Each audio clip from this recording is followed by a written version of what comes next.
जय हिंद, नमस्कार सभी साथियों को, नमस्कार, राधे राधे। बिल्कुल प्यारे साथियों, BSTC 2024 का पेपर आप सभी के बीच में सॉल्यूशन लेकर के हम पहुंच चुके हैं। हम और हमारी टीम प्यारे साथियों आपको पूरे पेपर का सॉल्यूशन विथ व्याख्या के आपके करवाने वाली है। तो आप सभी साथी वीडियो को अंत तक जरूर देखेगा। साथ ही चैनल पर नए हैं तो चैनल को सब्सक्राइब करना किसी भी कंडीशन में ना भूले, और साथ ही सेशन आपको अच्छा लगे तो प्यारे साथियों लाइक वाला बटन जरूर जरूर दबा करके जाना। और हाँ, लास्ट में कमेंट बॉक्स में कमेंट करके जरूर बताना कि आपके कितने क्वेश्चन सही हो रहे हैं, कितने मार्क्स आ रहे हैं। आइए हम प्यारे साथियों अपने प्रश्नों की ओर बढ़े, उससे पहले आपको बता दूं कि प्यारे साथियों तैयारी कर लो। पब्लिकेशन जो है अपनी बहुत सारी बुकेज जो है मार्केट में लेकर आ चुका आप सभी के बीच में। तो आप प्यारे साथियों जो भी बुक परचेज करना चाहते हैं आज ही तैयारी कर लो। पब्लिकेशन के माध्यम से, एप्लीकेशन के माध्यम से परचेज कर सकते हैं। राजस्थान भूगोल 13,113 वाली बुक है, स्कूल व्याख्याता है, साथ ही पशु प्रीचर है, कंप्यूटर है। प्यारे साथियों बाकी सभी बुक्स भी आप अच्छे से देख सकते हैं। यस मेरे प्यारे लाडलू, तो आइए हमारे पहले प्रश्न की ओर चलें। उससे पहले आपको बता दूं राजस्थान सीईटी और पटवार के लिए सफल जो लाइव बैच है उसका प्यारे साथियों आज रात को 12 बजे, ये 24 घंटे के लिए जो ऑफर बढ़ाया गया था, आज रात 12 बजे लास्ट प्यारे साथियों, आज रात 12 बजे तक प्यारे साथियों आज अपना लास्ट ऑफर है। ठीक है, नेक्स्ट देखिए, पहला प्रश्न है प्यारे साथियों आप सभी की स्क्रीन पर कि राजस्थान में अनुसूचित जाति पूछा है, अनुसूचित जाति के लिए लोकसभा और राज्यसभा में आरक्षित स्थानों की क्रम से संख्या कितनी है। तो प्यारे साथियों यहां पर उत्तर हो जाएगा 4 और 34, ए फॉर एप्पल हो जाएगा। सर जनगणना 2011 के अनुसार राजस्थान की कुल कार्यशील जनसंख्या का कितना प्रतिशत कृषि और उससे जुड़ी गतिविधियों पर आपके निर्भर करता है। तो प्यारे साथियों कितना, 62% जो है आपके निर्भर करता है। देखिए सर, निम्नलिखित में से कौन सा किला कुंवारा किला के नाम से भी जाना जाता है, यानी जिस पर आज तक कोई आक्रमण नहीं हुआ, सर वो कौन सा है, आपके बाला किला है। सर महाकवि माघ द्वारा रचित शिशुपाल वध किस शताब्दी की रचना है। तो प्यारे साथियों शिशुपाल वध जो है वो 8वीं शताब्दी की रचना मानी जाती है, ए फॉर एप्पल। 2011 की जनगणना के अनुसार राजस्थान में तीसरे सबसे ज्यादा धर्मावलंबी, तो वो आपकी प्यारे साथियों सिख है, प्रतिशत के आसपास आपके निवास करते हैं। नेक्स्ट देखिए अगला प्यारे साथियों, भारत के संविधान के अनुच्छेद 365 के अंतर्गत राजस्थान में कितनी बार राष्ट्रपति शासन जो आपके लागू किया जा चुका है। प्यारे लाडलो कितनी बार लागू किया जा चुका है, 4 बार। कितनी बार, 4 बार लागू किया जा चुका है। अगला प्रश्न देखिए मेरे प्यारे मित्रों, क्या कह रहा है, निम्न में से किस स्थान पर अंग्रेजों की सैनिक छावनी नहीं थी। हाँ, अंग्रेजों की सैनिक छावनी नहीं थी, यह आपसे पूछा जा रहा है। नीमच, देवली, नसीराबाद, आपको पता है कितनी, 6 सैनिक छावनियां थी। बताओ राजस्थान में कितनी थी सर, 6 सैनिक छावनियां हुआ करती थी। और उनमें से आपने प्यार साथियों नीमच सुना, देवली सुना, नसीराबाद सुना, ब्यावर सुना, है ना, तो ये तो आपने सुना होगा, लेकिन प्यार साथियों शाहपुरा तो नहीं थी। ऑप्शन डी आपका सही हो जाएगा। आइए अगला, सर अगला क्वेश्चन है कि राजस्थान और मध्य प्रदेश की सीमा पर स्थित रेलवे स्टेशन का नाम। प्यार साथियों मध्य प्रदेश यानी एमपी के बॉर्डर की बात की जा रही है। सर नवापुर नहीं, तो सर आपकी मुनाबाव भारत पाकिस्तान नहीं, तो झालावाड़ रोड नहीं, तो कौन सा हो जाएगा, भवानी मंडी। भवानी मंडी है कहां पर सर, भवानी मंडी है झालावाड़ में। कहां पर है, झालावाड़ में, तो ये आपके हो जाएगा ऑप्शन डी। अगला देखिए, निम्नलिखित में से किसे मिर्जा राजा के रूप में जाना जाता है। देखिए प्यारे साथियों मिर्जा राजा के रूप में, मुझे लगता है इस क्वेश्चन में आपके ऑप्शन पर डिपेंड करता है प्यारे साथियों। बाकी जय सिंह को भी मिर्जा राजा कहा जाता है, मान सिंह को भी मिर्जा राजा, है ना, मिर्जा राजा मान सिंह भी हुए, मिर्जा राजा जय सिंह भी हुआ है।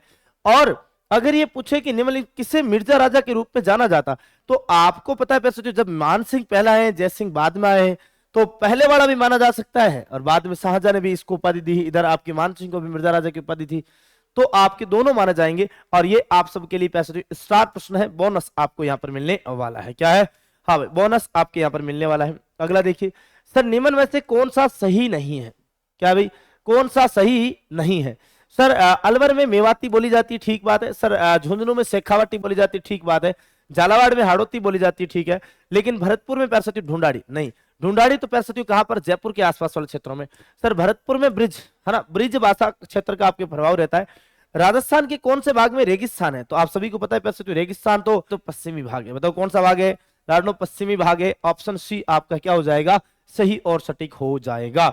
अगला देखिए, सर राजस्थान के निम्नांकित में से किस जिले में प्रसिद्ध कोलवी की गुफाएं, तो कोलवी की गुफाएं प्यारे साथियों झालावाड़ में है। ऑप्शन डी आपका सही हो जाएगा। अगला प्रश्न देखिए, वहां में गणगौर मनाई जाती है। सर गणगौर जो है वो आपके प्यारे लाडलो चैत्र शुक्ल पक्ष की तृतीया को आपके मनाई जाती है। सर इसकी सवारी तो बताओ कहां की प्रसिद्ध है। सर इसकी सवारी तो प्यारे लाडलो आपकी जयपुर की प्रसिद्ध है। बताओ कहां की प्रसिद्ध है। सर जयपुर की इसकी सवारी जो है वो आपकी बड़ी प्रसिद्ध मानी जाती है। सर अगला प्रश्न देखते हैं, तो यहां पर आपकी कौन सा हो जाएगा, सर चैत्र मास हो जाएगा।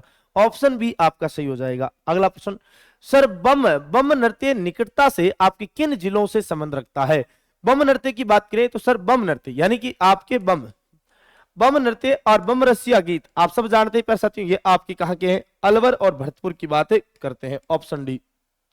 अगला सर, निम्नलिखित में से कौन महात्मा गांधी के पांचवें पुत्र, महात्मा गांधी के पांचवें पुत्र के रूप में आपकी प्रसिद्धि प्राप्त रखते हैं, तो वो आपकी कौन हो जाए? हाँ, तो ये गुलाम नंबर 1। आइए, राजस्थान में 1857 के विद्रोह का आरंभ कहां से हुआ था? 1857 के विद्रोह का आरंभ प्यारे साथियों कहां से होता है? नसीराबाद से होता है। सर कब होता है? सर 28 मई 1857, 28 मई सन 1857 को होता है। सर राजस्थान में उष्णकटिबंधीय वन कहां पर पाए जाते हैं? तो सर उष्णकटिबंधीय वन जो है वो आपकी कहां पर? सर जोधपुर जैसलमेर आपके पश्चिमी राजस्थान में। आइए अगला, सर निम्नलिखित में से किस समाचार पत्र का संबंध विजय सिंह प्रतीक से नहीं है? तो सीधी सी बात है सर, राजस्थान ज्योति का नहीं है। राजस्थान केसरी, नवीन राजस्थान और तरुण राजस्थान, इनका संबंध आता है, जबकि राजस्थान ज्योति का नहीं आता है। सर निम्नलिखित में से किस पद का निर्वहन भीरू सिंह शेखावत ने नहीं किया है? भैरू सिंह शेखावत ने कौन से पद का निर्वहन जो है आपके नहीं किया है? सर भारत के उपराष्ट्रपति, भारत के मुख्यमंत्री, राजस्थान के मुख्यमंत्री, राजस्थान विधानसभा के अध्यक्ष और राजस्थान विधानसभा के प्रोटेम स्पीकर के रूप में, है ना। तो प्यारे साथियों, यहां पर आपका उत्तर जो होगा वो होगा राजस्थान विधानसभा के अध्यक्ष के रूप में आपके भैरू सिंह शेखावत नहीं रहे, बाकी सभी पदों पर आपके रहे हैं, तो ये आपको ध्यान रखना है। आइए अगला, सर निम्नलिखित में से किस नदी का उद्गम राजस्थान से नहीं होता है? तो सर आपके बनास का यहीं से होता है, बाणगंगा यहीं, कालीसिंध, कालीसिंध का उद्गम जो है प्यारे साथियों कहां से होता है? तो इसका उद्गम जो है प्यारे साथियों आपके एमपी से होता है। बताओ कहां से होता है? सर एमपी से। कहां से होता है? एमपी से प्यारे साथियों इसका उद्गम आपके होता है, तो ये आपको ध्यान रखना होता है। ओके, रखेंगे ध्यान अच्छे से, कोई दिक्कत नहीं मेरे प्यारे लाडलों, अच्छे से ध्यान है। आइए अगला प्रश्न, सर भारत के संविधान के अनुसार राजस्थान मंत्री परिषद, राजस्थान मंत्री परिषद में मुख्यमंत्री सहित अधिकतम कितने सदस्य? सर 200 सीटें होती है विधानसभा की, अधिकतम 15% हो सकते हैं, प्रतिशत हटाए 100 और 15 2 30, यानी कुल कितने होना चाहिए? 30, यानी कि प्यारे साथियों 29 प्लस 1, यानी एक तो आपके मुख्यमंत्री, कुल 29 सदस्य, तो टोटल मिलाकर कितने हो गए आपके? 30, ऑप्शन सी हो जाएगा। अगला देखिए प्यारे साथियों, एक और बेहतरीन सा प्रश्न आपकी स्क्रीन पर है, क्या कह रहा है कि राजस्थान में पहला सीमेंट का कारखाना, बताओ कौन सा हो जाएगा? सर लाखेरी बूंदी, बताओ कौन सा? लाखेरी बूंदी जो है राजस्थान का सीमेंट का पहला कारखाना माना जाएगा। अगला, सर राजस्थान में सामेला प्रथा, सामेला का संबंध आप सब जानते हो सर किससे है? जन्म से नहीं है, मृत्यु से नहीं है, तलाक से नहीं है, तो किससे हो जाएगा? विवाह से। ऑप्शन नंबर डी हो जाएगा। सामेला यानी एक प्रकार के प्रश्न क्या है? भोज है ना, भोज कार्यक्रम है, विवाह शादियों में भोजन का कार्यक्रम है। आइए अगला, सर बादल महल के बारे में निम्नलिखित कथनों में से कौन सा सही नहीं है? देखिए बादल महल मैं आपको रोज बताता आया हूं कि सर सबसे प्रसिद्ध बादल महल कुंभलगढ़ में है कि नहीं, और मैंने कहा सबसे ऊंचा बादल महल पूछे तो जैसलमेर, जिसे ताजिया टावर कहते हैं। सोने चांदी के नक्काशी वाला बादल महल पूछे तो जूनागढ़। सबसे आकर्षक बादल महल पूछे तो पैसा नागौर दुर्ग। जबकि पैसा झील किनारे स्थित बादल महल कौन सा? तो वो आपके केप सांगर झील के किनारे डूंगरपुर में है। तो ये बादल महल का निर्माण आपकी परेवा या लाजवत पत्थर से हुआ है, ठीक है। ये गेप सागर झील के किनारे स्थित है, ठीक है। ये राजपूत और मुगल स्थापत्य कला का मिश्रण है, ठीक बात है। ये उदयपुर में स्थित है ना भाई, तो ये कहां पर है? ये कहां पर है सर? ये तो डूंगरपुर में है। बताओ कहां पर है प्यारे साथियों? ये डूंगरपुर में है, गेप सागर झील के किनारे है, ठीक है। तो ऑप्शन डी आपका सही हो जाएगा। अगला देखिए, सर निम्न में से कौन सा युग्म राजस्थान की जलवायु के संबंध में सही नहीं है? सही नहीं है, सही नहीं है पूछा पैर से, क्या पूछा है? सही नहीं है। तो शुष्क जलवायु, सर पहला ही कितना सही नहीं है। शुष्क जलवायु सर भरतपुर सवाईमाधोपुर में नहीं, शुष्क जलवायु बोले तो सर पश्चिमी राजस्थान, है ना।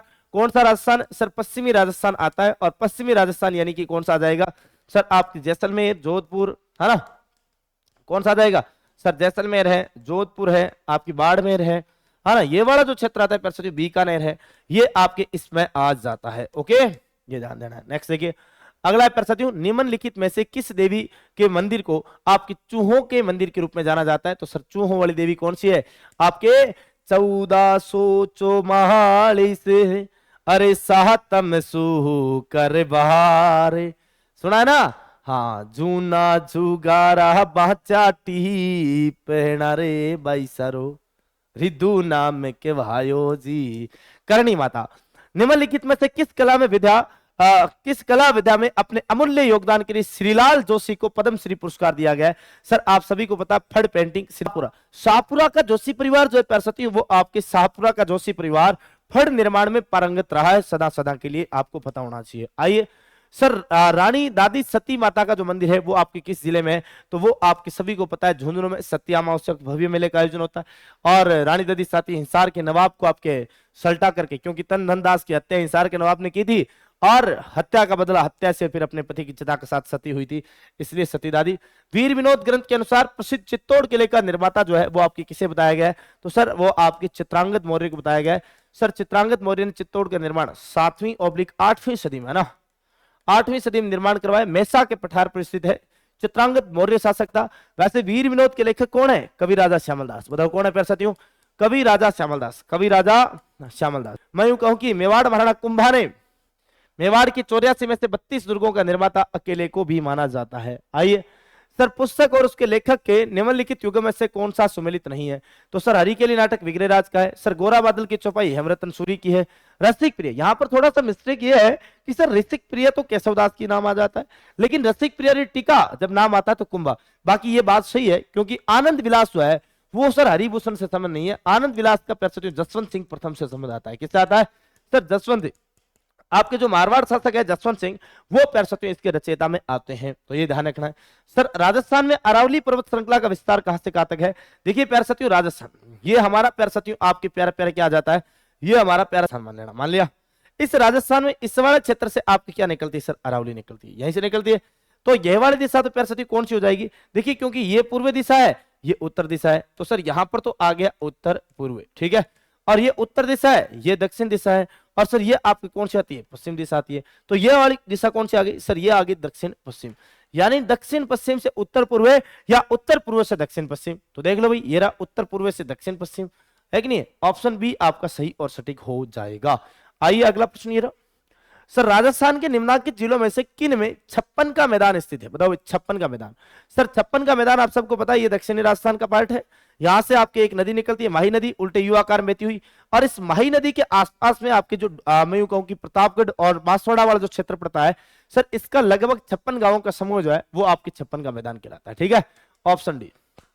सर संत सभा की स्थापना किसने की थी? सर आपकी स्थापना हुई कब थी? 1883 में। की किसने थी? गोविंद गुरुगिरी ने, ठीक है। Option D. नेक्स्ट देखिए अगला प्रश्न। सर जनगणना 2011 के अनुसार राजस्थान में पशुधन का कितना प्रतिशत है? सर यह आपकी जनगणना दो, देखिए पैसे तो जनगणना नहीं, यहां पर नाम तो क्या आना चाहिए था? यहां पर मुझे लगता है एग्जामिनर भूल गया था ना लिखना, जल्दीबाजी के चक्कर में। यहां पर नाम आना चाहिए था पशुगणना, और ये पशुगणना पैसे 2011-12 देना चाहिए था इसको, क्योंकि पैसे 2011 में हुई, आंकड़ा तो 2012 में आया था। और ये जनगणना सर भारत की है, ये भारत की पशुगणना हुई 2011-12 का। 12 का जो आंकड़ा है उसके अनुसार राजस्थान में पशुधन का कितना प्रतिशत है? तो सर लगभग 11.27 या 11.26% जो है वो आपके भारत में, भारत का टोटल भारत में जो 100% पशुधन है, उन पशुधन में से लगभग 11.26% पशुधन हमारे राजपूताना में, हमारे राजस्थान में है। निम्नलिखित में से कौन सा दाबू प्रिंट के लिए प्रसिद्ध है? सर दाबू यानी कपड़े को दाब कर आपके प्रिंट करने की कला, आपके अकोला चित्तौड़गढ़, छिंपों का अकोला जिसे कहते हैं वहां की। सर किस शासक के समय प्रसिद्ध शिल्पी मंडन का आपके राजस्थान में आगमन हुआ? यह मंडन जो है पैसों गुजराती, एक मैं यूं कहूं कि गुजरात का मूल का हुआ करता था, शिल्पी था।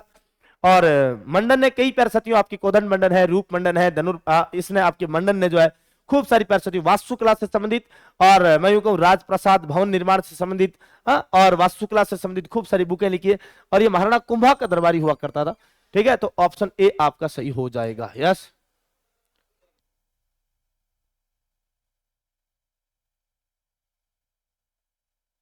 आइए सर, भारत के बाजरा उत्पादक राज्यों की सूची में राजस्थान का कौन सा स्थान है?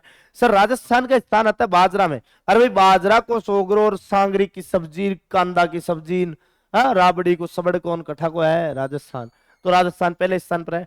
सर किस वर्ष राजस्थान में प्रथम सहकारी कृषि बैंक की स्थापना होती है? सर 1904। सर सहकारी कृषि बैंक तो 1904 भरतपुर की बात करते हैं, सहकारी आंदोलन अजमेर का नाम आ जाता है। आइए, राजस्थान के निम्नलिखित नृजातीय समूह में से कौन सा चरी नृत्य प्रस्तुत करता है? सर चरी नृत्य जो है गुर्जर जाति का, बताओ कौन सी जाति का है? गुर्जर जाति का है। इसकी प्रसिद्ध नृत्यांगना में फल्गुबाई का नाम लिया जाता है कई बार, है ना, फल्गुबाई। और कहां का प्रसिद्ध है? तो ये पैर साथियों आपके किशनगढ़ का, बताओ कहां का प्रसिद्ध है? सर किशनगढ़ का प्रसिद्ध है, किशनगढ़ अजमेर में, है ना, जहां की आपकी संगमरमर की मंडी भी बड़ी प्रसिद्ध मानी जाती है। सर राजस्थान की पहली नहर सिंचाई परियोजना, तो सर ये आपकी कौन सी आ जाएगी? गंग नहर परियोजना, गंगा सिंह। नेक्स्ट देखिए सर, राजस्थान के किसान आंदोलन के संदर्भ में निम्नलिखित में से कौन सा सुमेलित नहीं है? तो साधु सीताराम दास परसती बिजोलिया किसान आंदोलन, ठीक है। रामनारायण चौधरी बेंगू, हाँ। भौजी लंबरदार, भौजी लंबरदार का संबंध परसती गढ़साना से नहीं है, इनका संबंध तो भरतपुर के साथ आता है, बताओ कहां से आता है? भरतपुर के साथ आता है। सर लोकायुक्त को प्रभावी बनाने के लिए 2014 में किसकी अध्यक्षता में एक समिति का गठन किया गया था? तो प्यारे साथियों ये आपके लोकायुक्त को प्रभावित बनाने के लिए नरपतमल लोढ़ा के आपके मैं यूं कहूं कि इनके लोढ़ा की प्यारे साथियों गठन इनकी अध्यक्षता में जो है एक समिति का गठन किया गया था। अगला प्रश्न है, स्वतंत्रता आंदोलन में राजस्थान के शहीदों के संदर्भ में निम्नलिखित में से कौन सा सुमेलित नहीं है? कौन सा सुमेलित नहीं है प्यारे साथियों? तो यहाँ पर सागरमल गोपा जैसलमेर ठीक है, नानक जी भील प्यारे साथियों नहीं, डूंगरपुर से संबंध नहीं आता है, ऑप्शन बी आपका सही हो जाएगा। सर राई बूडिया खेला पात्र का संबंध किससे है? सर ये गौरी से आपके संबंध रहता है इनका, ठीक है, गौरी लोक नाट्य से। आइए अगला, निम्नलिखित में से किस स्थान से 1885 में अंग्रेजी साप्ताहिक पत्र राजस्थान टाइम्स आपके प्रकाशित होना शुरू किया गया था? तो वो आपके स्थल कौन सा है प्यारे साथियों? वो है अजमेर। बताओ कौन सा अजमेर? सर पृथ्वीराज राजस्व किसके द्वारा लिखा गया?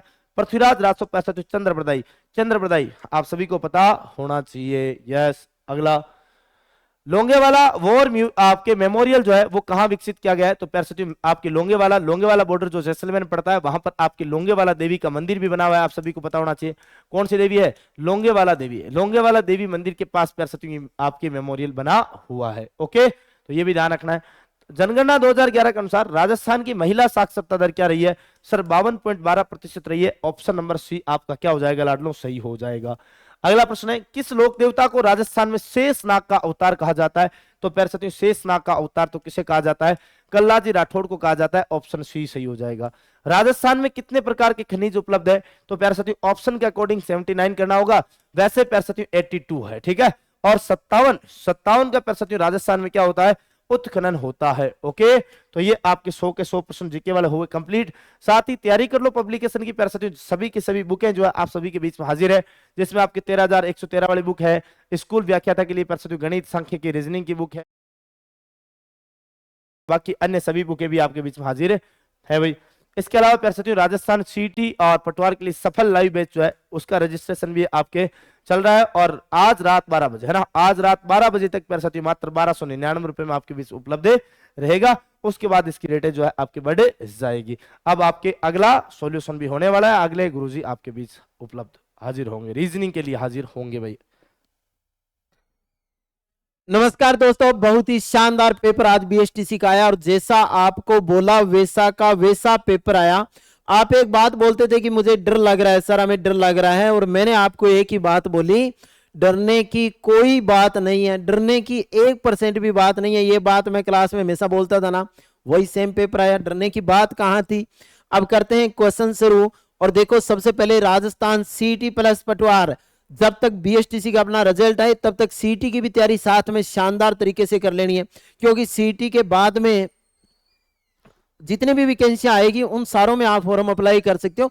उसके लिए सीटी पास होना जरूरी है। तो सफल लाइव बैच शुरू हो चुका है, 24 घंटों के लिए 1299 रुपए में भी ऑफर चल रहा है। करते हैं आज के क्वेश्चन का शुरू। देखो सबसे पहले आपको पहला ही क्वेश्चन कितना इजी दिया गया, एन से एम 1 माइनस, ए से जेड 1 माइनस, एम से 1 माइनस 1 माइनस, यानी सारों में कितना माइनस किया गया? 1 माइनस किया गया। सारों में कितना माइनस किया गया? 1।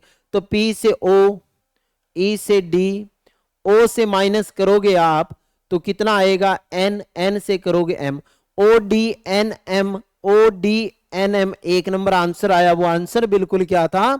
सही आंसर था। आरती की मां, ये देखो ये है आरती, और आरती की मां वरुण के बहन की बेटी है। ये कोई वरुण है, ये वरुण की बहन है, और बहन की बेटी ये है। तो इन दोनों की मां है। वरुण की मां आरती की, वरुण की जो मां है वो आरती की मां की क्या लगेगी? देखो आरती की मां की मां नानी, और अब इसकी ये मां और मां की मां क्या लगेगी? नानी लगेगी। तो नानी आंसर बिल्कुल क्या था? सही आंसर था। दिए गए शब्दों को वर्णानुक्रम में लगाना था, तो सबसे पहले ए सी आएगा। ए सी दोनों में आ रहा है। ए सी के बाद में देखो इसमें सी आ रहा है, इसमें क्यू आ रहा है, और इसमें एच। तो पहले सी वाला होगा, तो ए सी बी ये कितने नंबर पे आ जाएगा? 1 नंबर पे आ जाएगा। आपसे पूछा है अंत में कौन सा रहेगा, तो एच वाला 2 नंबर पे, क्यू वाला 3 नंबर पे, टी वाला 4 नंबर पे। तो अंत वाला शब्द कौन सा था? 1 नंबर आंसर जो था वो बिल्कुल सही। कौन सा शब्द दूसरों से संबंधित नहीं है? राजस्थान, पंजाब, बिहार, दिल्ली तो केंद्र शासित प्रदेश है, इसके लिए केजरीवाल लगातार संघर्ष कर रहा है, न्यूज चैनलों में खूब छाया रहता है। श्रृंखला अगला पद ज्ञात करना था 53 से। देखो 6 minus 6 plus 7 plus 8 plus 10 plus 12 plus और 2 14 प्लस 93 और 14 107, जिसका आंसर आया वो बिल्कुल सही है। 31 दिनों वाले एक महीने में तीसरा गुरुवार 16 तारीख को है। 16 तारीख को अगर गुरुवार था तो 15 तारीख को कौन सा वार था? बुधवार। अब आपको मैंने बता रखा था जो वार 15 का आएगा ना वही वार 22 को आएगा और वही वार 29 को आएगा, फिर 30 और 31। तो 29 के बाद में 30 को क्या आएगा? 29 को बुध, 30 को गुरु और 31 को क्या आएगा? शुक्रवार। तो महीने का आखिरी दिन शुक्रवार होगा और कौन सा शुक्रवार होगा? 5वां शुक्रवार होगा। तो जिसका 5 आंसर आया वो बिल्कुल 5वां शुक्रवार बिल्कुल सही था। गीता है ना वो सीता से बड़ी है, ये गीता है। और गीता किससे बड़ी थी? सीता से बड़ी थी। गीता किससे बड़ी थी? सीता से बड़ी थी। शीला गीता से बड़ी है। शीला है ना वो इस गीता से बड़ी है। कौन? शीला। तो शीला किससे बड़ी है? गीता से बड़ी है। शीला गीता से बड़ी है। मालती शीला से बड़ी है। यहां मालती को कर दो। मालती, शीला और सीता, इनमें सबसे बड़ी कौन है? सबसे बड़ी मालती। इंच, सेंटीमीटर, गज सेम हो गए तो अलग क्या हो गया? ओस। 2 नंबर जिसका आंसर आया वो बिल्कुल क्या था? सही था। अब इस आकृति में देखो क्या किया, केवल इस ऊपर वाले को हटा दिया, तो अपने भी इसको हटा देंगे तो आंसर कितने नंबर आएगा? 4 नंबर। बोलो इससे इजी पेपर क्या आना था? इसीलिए मैं आपको बोलता था कि आपका पेपर बिल्कुल साधारण ब्याज ज्ञात करना था। तो मूलधन गुणा दर गुणा समय। दर कितनी? 18, समय 4 बटा में कितना? 100। 2 जीरो से 2 जीरो काट दो। 18 चौके 72, 72 का 50 से गुणा करो, 72 का आधा 36, 360, 36 हो गया। तो 1 नंबर जिसका आंसर आया वो आंसर बिल्कुल क्या था? सही आंसर था।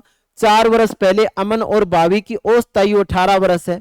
तो वर्तमान में आयु देखो, 4 वर्ष पहले आयु का योग, 4 वर्ष पहले आयु का योग, 4 वर्ष पहले आयु का योग, 4 वर्ष पहले आयु का योग कितना हो गया?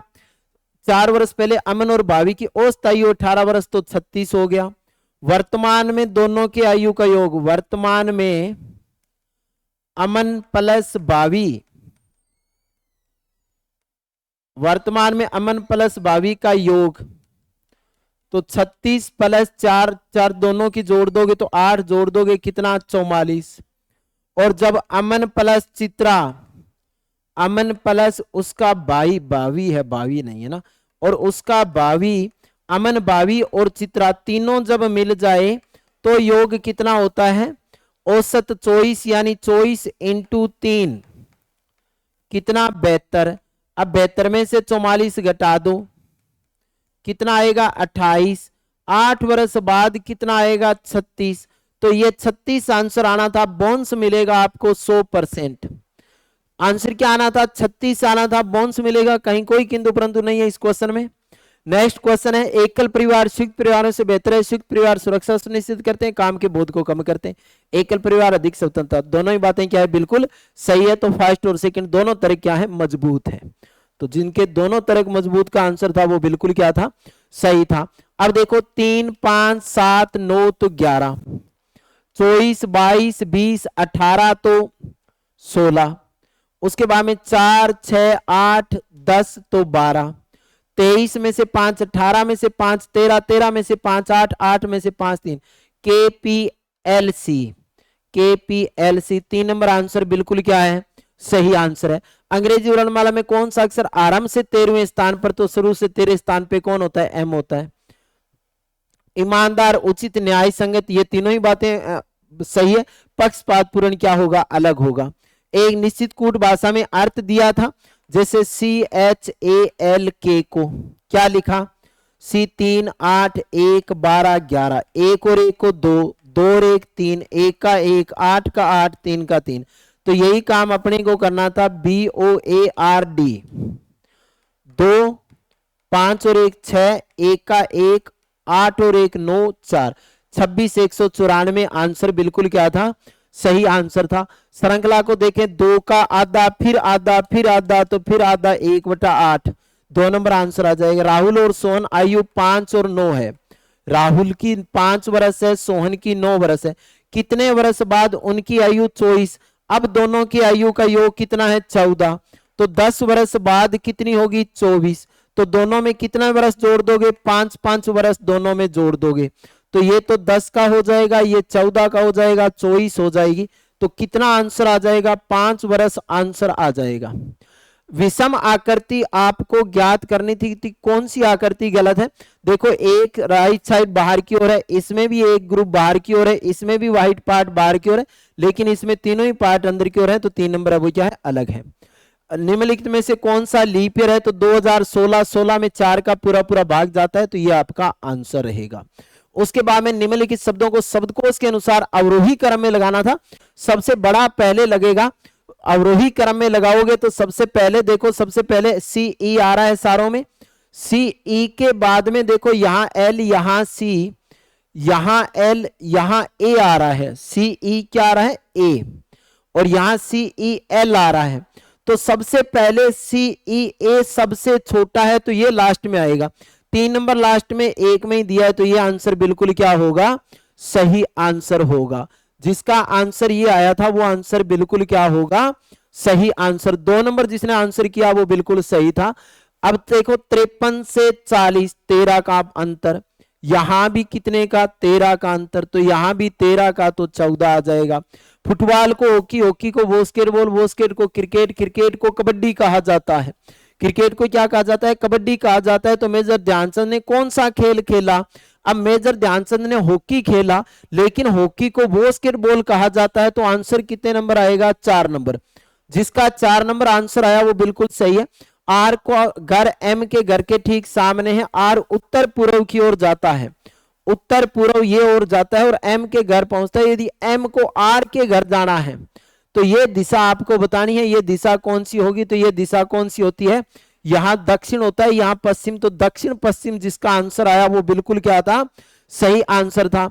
7 छिके 42, 6 से गुणा हुआ, 5 छिके 30, 6 से हुआ, 3 छिके 18, तो 9 छिके 54। आंसर 2 नंबर जिसका आया वो बिल्कुल सही आंसर था। बंदूक से गोली निकलती है, चिमनी से तो धुआं निकलता है ना, और धुआं आपने बीएसटीसी के पेपर का निकाल के रख दिया है। निम्नलिखित शब्दों के शब्दकोश को वर्णमाला के हिसाब से व्यवस्थित करना था। सारों में कॉमन एन ओ है, इसमें एम आया है, इसमें आर आया है, इसमें एस है और उसमें बी है। तो ये 4 नंबर वाला 1 नंबर पे आएगा। ये कितने नंबर पे आएगा, 1 नंबर पे आएगा। उसके बाद में N O M R S, फिर ये 2 नंबर पे आएगा, और इसमें ये 3 नंबर पे आएगा, और ये कितने नंबर पे आएगा, 4 नंबर पे आएगा। तो सबसे पहले 4 वाला 1 नंबर पे आ रहा है, 4 वाला सारों में 1 नंबर पे है। 2 नंबर पे तो 1 नंबर वाला आ रहा है जो इसमें है, तो आंसर ये क्या होगा, सही होगा। उसके बाद में नेक्स्ट क्वेश्चन देखो, चारों में से अलग कौन सा है, पूरा पूरा डिवाइड किया है, पूरा पूरा डिवाइड किया है, पूरा पूरा डिवाइड किया है, लेकिन इसमें पूरा पूरा डिवाइड तो तब होता जब इस तरीके से रेखा होती। तो आंसर 4 जो है वो बिल्कुल क्या है, सही आंसर है। लेकिन अगर एग्जामिनर चाहे तो इसका आंसर वो 2 नंबर भी बता सकता है।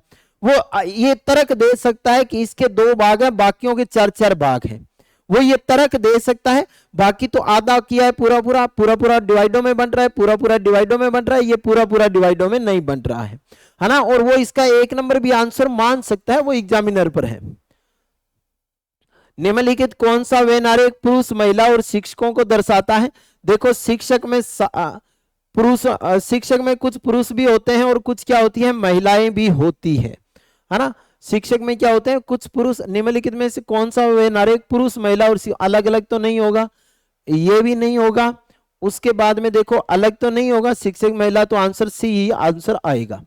उसके बाद में यदि सप्ताह के 6 दिन के लिए 10 श्रमिकों को 1200 रुपए लगते हैं, तो अब देखो 6 दिन के लिए 10 श्रमिक, तो 1 दिन के लिए अगर मजदूर देके तो 6 × 10, 6 × 10 कितने हो गए, 60। अब मजदूरी कितनी मिली, 1200, तो एक को मजदूरी कितनी मिली, 20 रुपए। एक तो 4 श्रमिकों को लगाना है तो 20 चौके 80, 80 जिसका आंसर आएगा। 4 श्रमिक, एक श्रमिक के मजदूरी कितने रुपए हैं? 20 रुपए हैं। 4 श्रमिकों को एक दिन लगाना है तो कितने रुपए देने पड़ेंगे? 80 रुपए देने पड़ेंगे।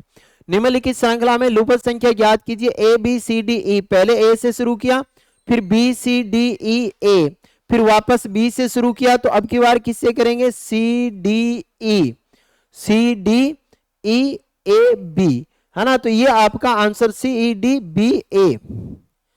देखो C E D, A B C D E, फिर बी सी डी ई ए, अब करेंगे आगे सी डी ई ए बी। ये जिस ऑप्शन में रहेगा C D E A B 2 number answer था, वो आंसर बिल्कुल क्या होगा? सही होगा। एक आयताकार मैदान की भुजा कितने मीटर है? 16 मीटर है, और इसके एक विकिरण 20 मीटर है।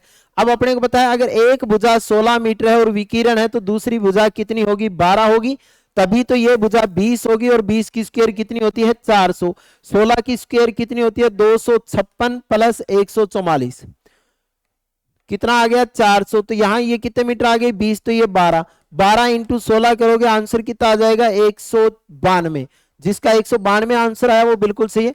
एक घड़ी में मिनट और सुई के बीच में 4:30 पे, तो 11 इंटू मिनट कितने? 10, माइनस 60 इंटू कितने बजे? 4/2, 110 माइनस 240/2, 0.3, 130/2 कितने डिग्री? 65 डिग्री। जिसका आंसर आएगा वो आंसर बिल्कुल क्या होगा? सही होगा। जहाज संबंधित है कप्तान से, उसी प्रकार समाचार पत्र किससे संबंधित है? संपादक से। उसके बाद में देखो, सुरेंद्र सीधा खड़ा होकर सूर्योदय की ओर देख रहा है, बताइए उसका दायां हाथ किस ओर होगा? अब देखो सूर्य पूर्व दिशा में उदय होता है, तो पूर्व दिशा की ओर देख रहा है, तो उसका मुख पूर्व में है। उसका मुख किस ओर है? पूर्व में है, तो उसकी ये राइट साइड होगी, ये लेफ्ट साइड होगी, तो आंसर क्या आएगा? राइट साइड वाला आंसर आएगा।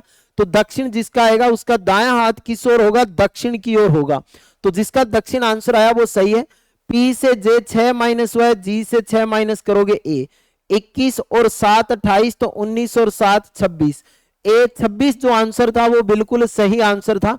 चंद्रमा सैटेलाइट से संबंधित है, तो पृथ्वी किससे है? ग्रह से संबंधित है, तो आंसर 2 नंबर। उसके बाद में एक घड़ी 3:30 बजे से मिनट की सुई हर घंटे में 2 मिनट आगे बढ़ती है। सुबह 4 बजे तक घड़ी कितने मिनट आगे बढ़ जाएगी?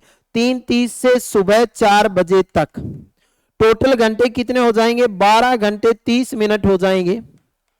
12 घंटे 30 मिनट। अगर 1 मिनट में 2 मिनट बढ़ती है तो 12 मिनट में कितनी हो जाएगी? 12 इंटू 2 कितने मिनट? 24 मिनट आगे हो जाएगी। जबकि 30 मिनट में 1 मिनट और आगे हो जाएगी, तो 24 और 1 25। कहने का मतलब है 1 मिनट में 1 घंटे में 2 मिनट आगे बढ़ती है, तो 12.5 घंटे में 25 मिनट आगे बढ़ जाएगी। जिसका आंसर सी आया वो आंसर बिल्कुल सही था।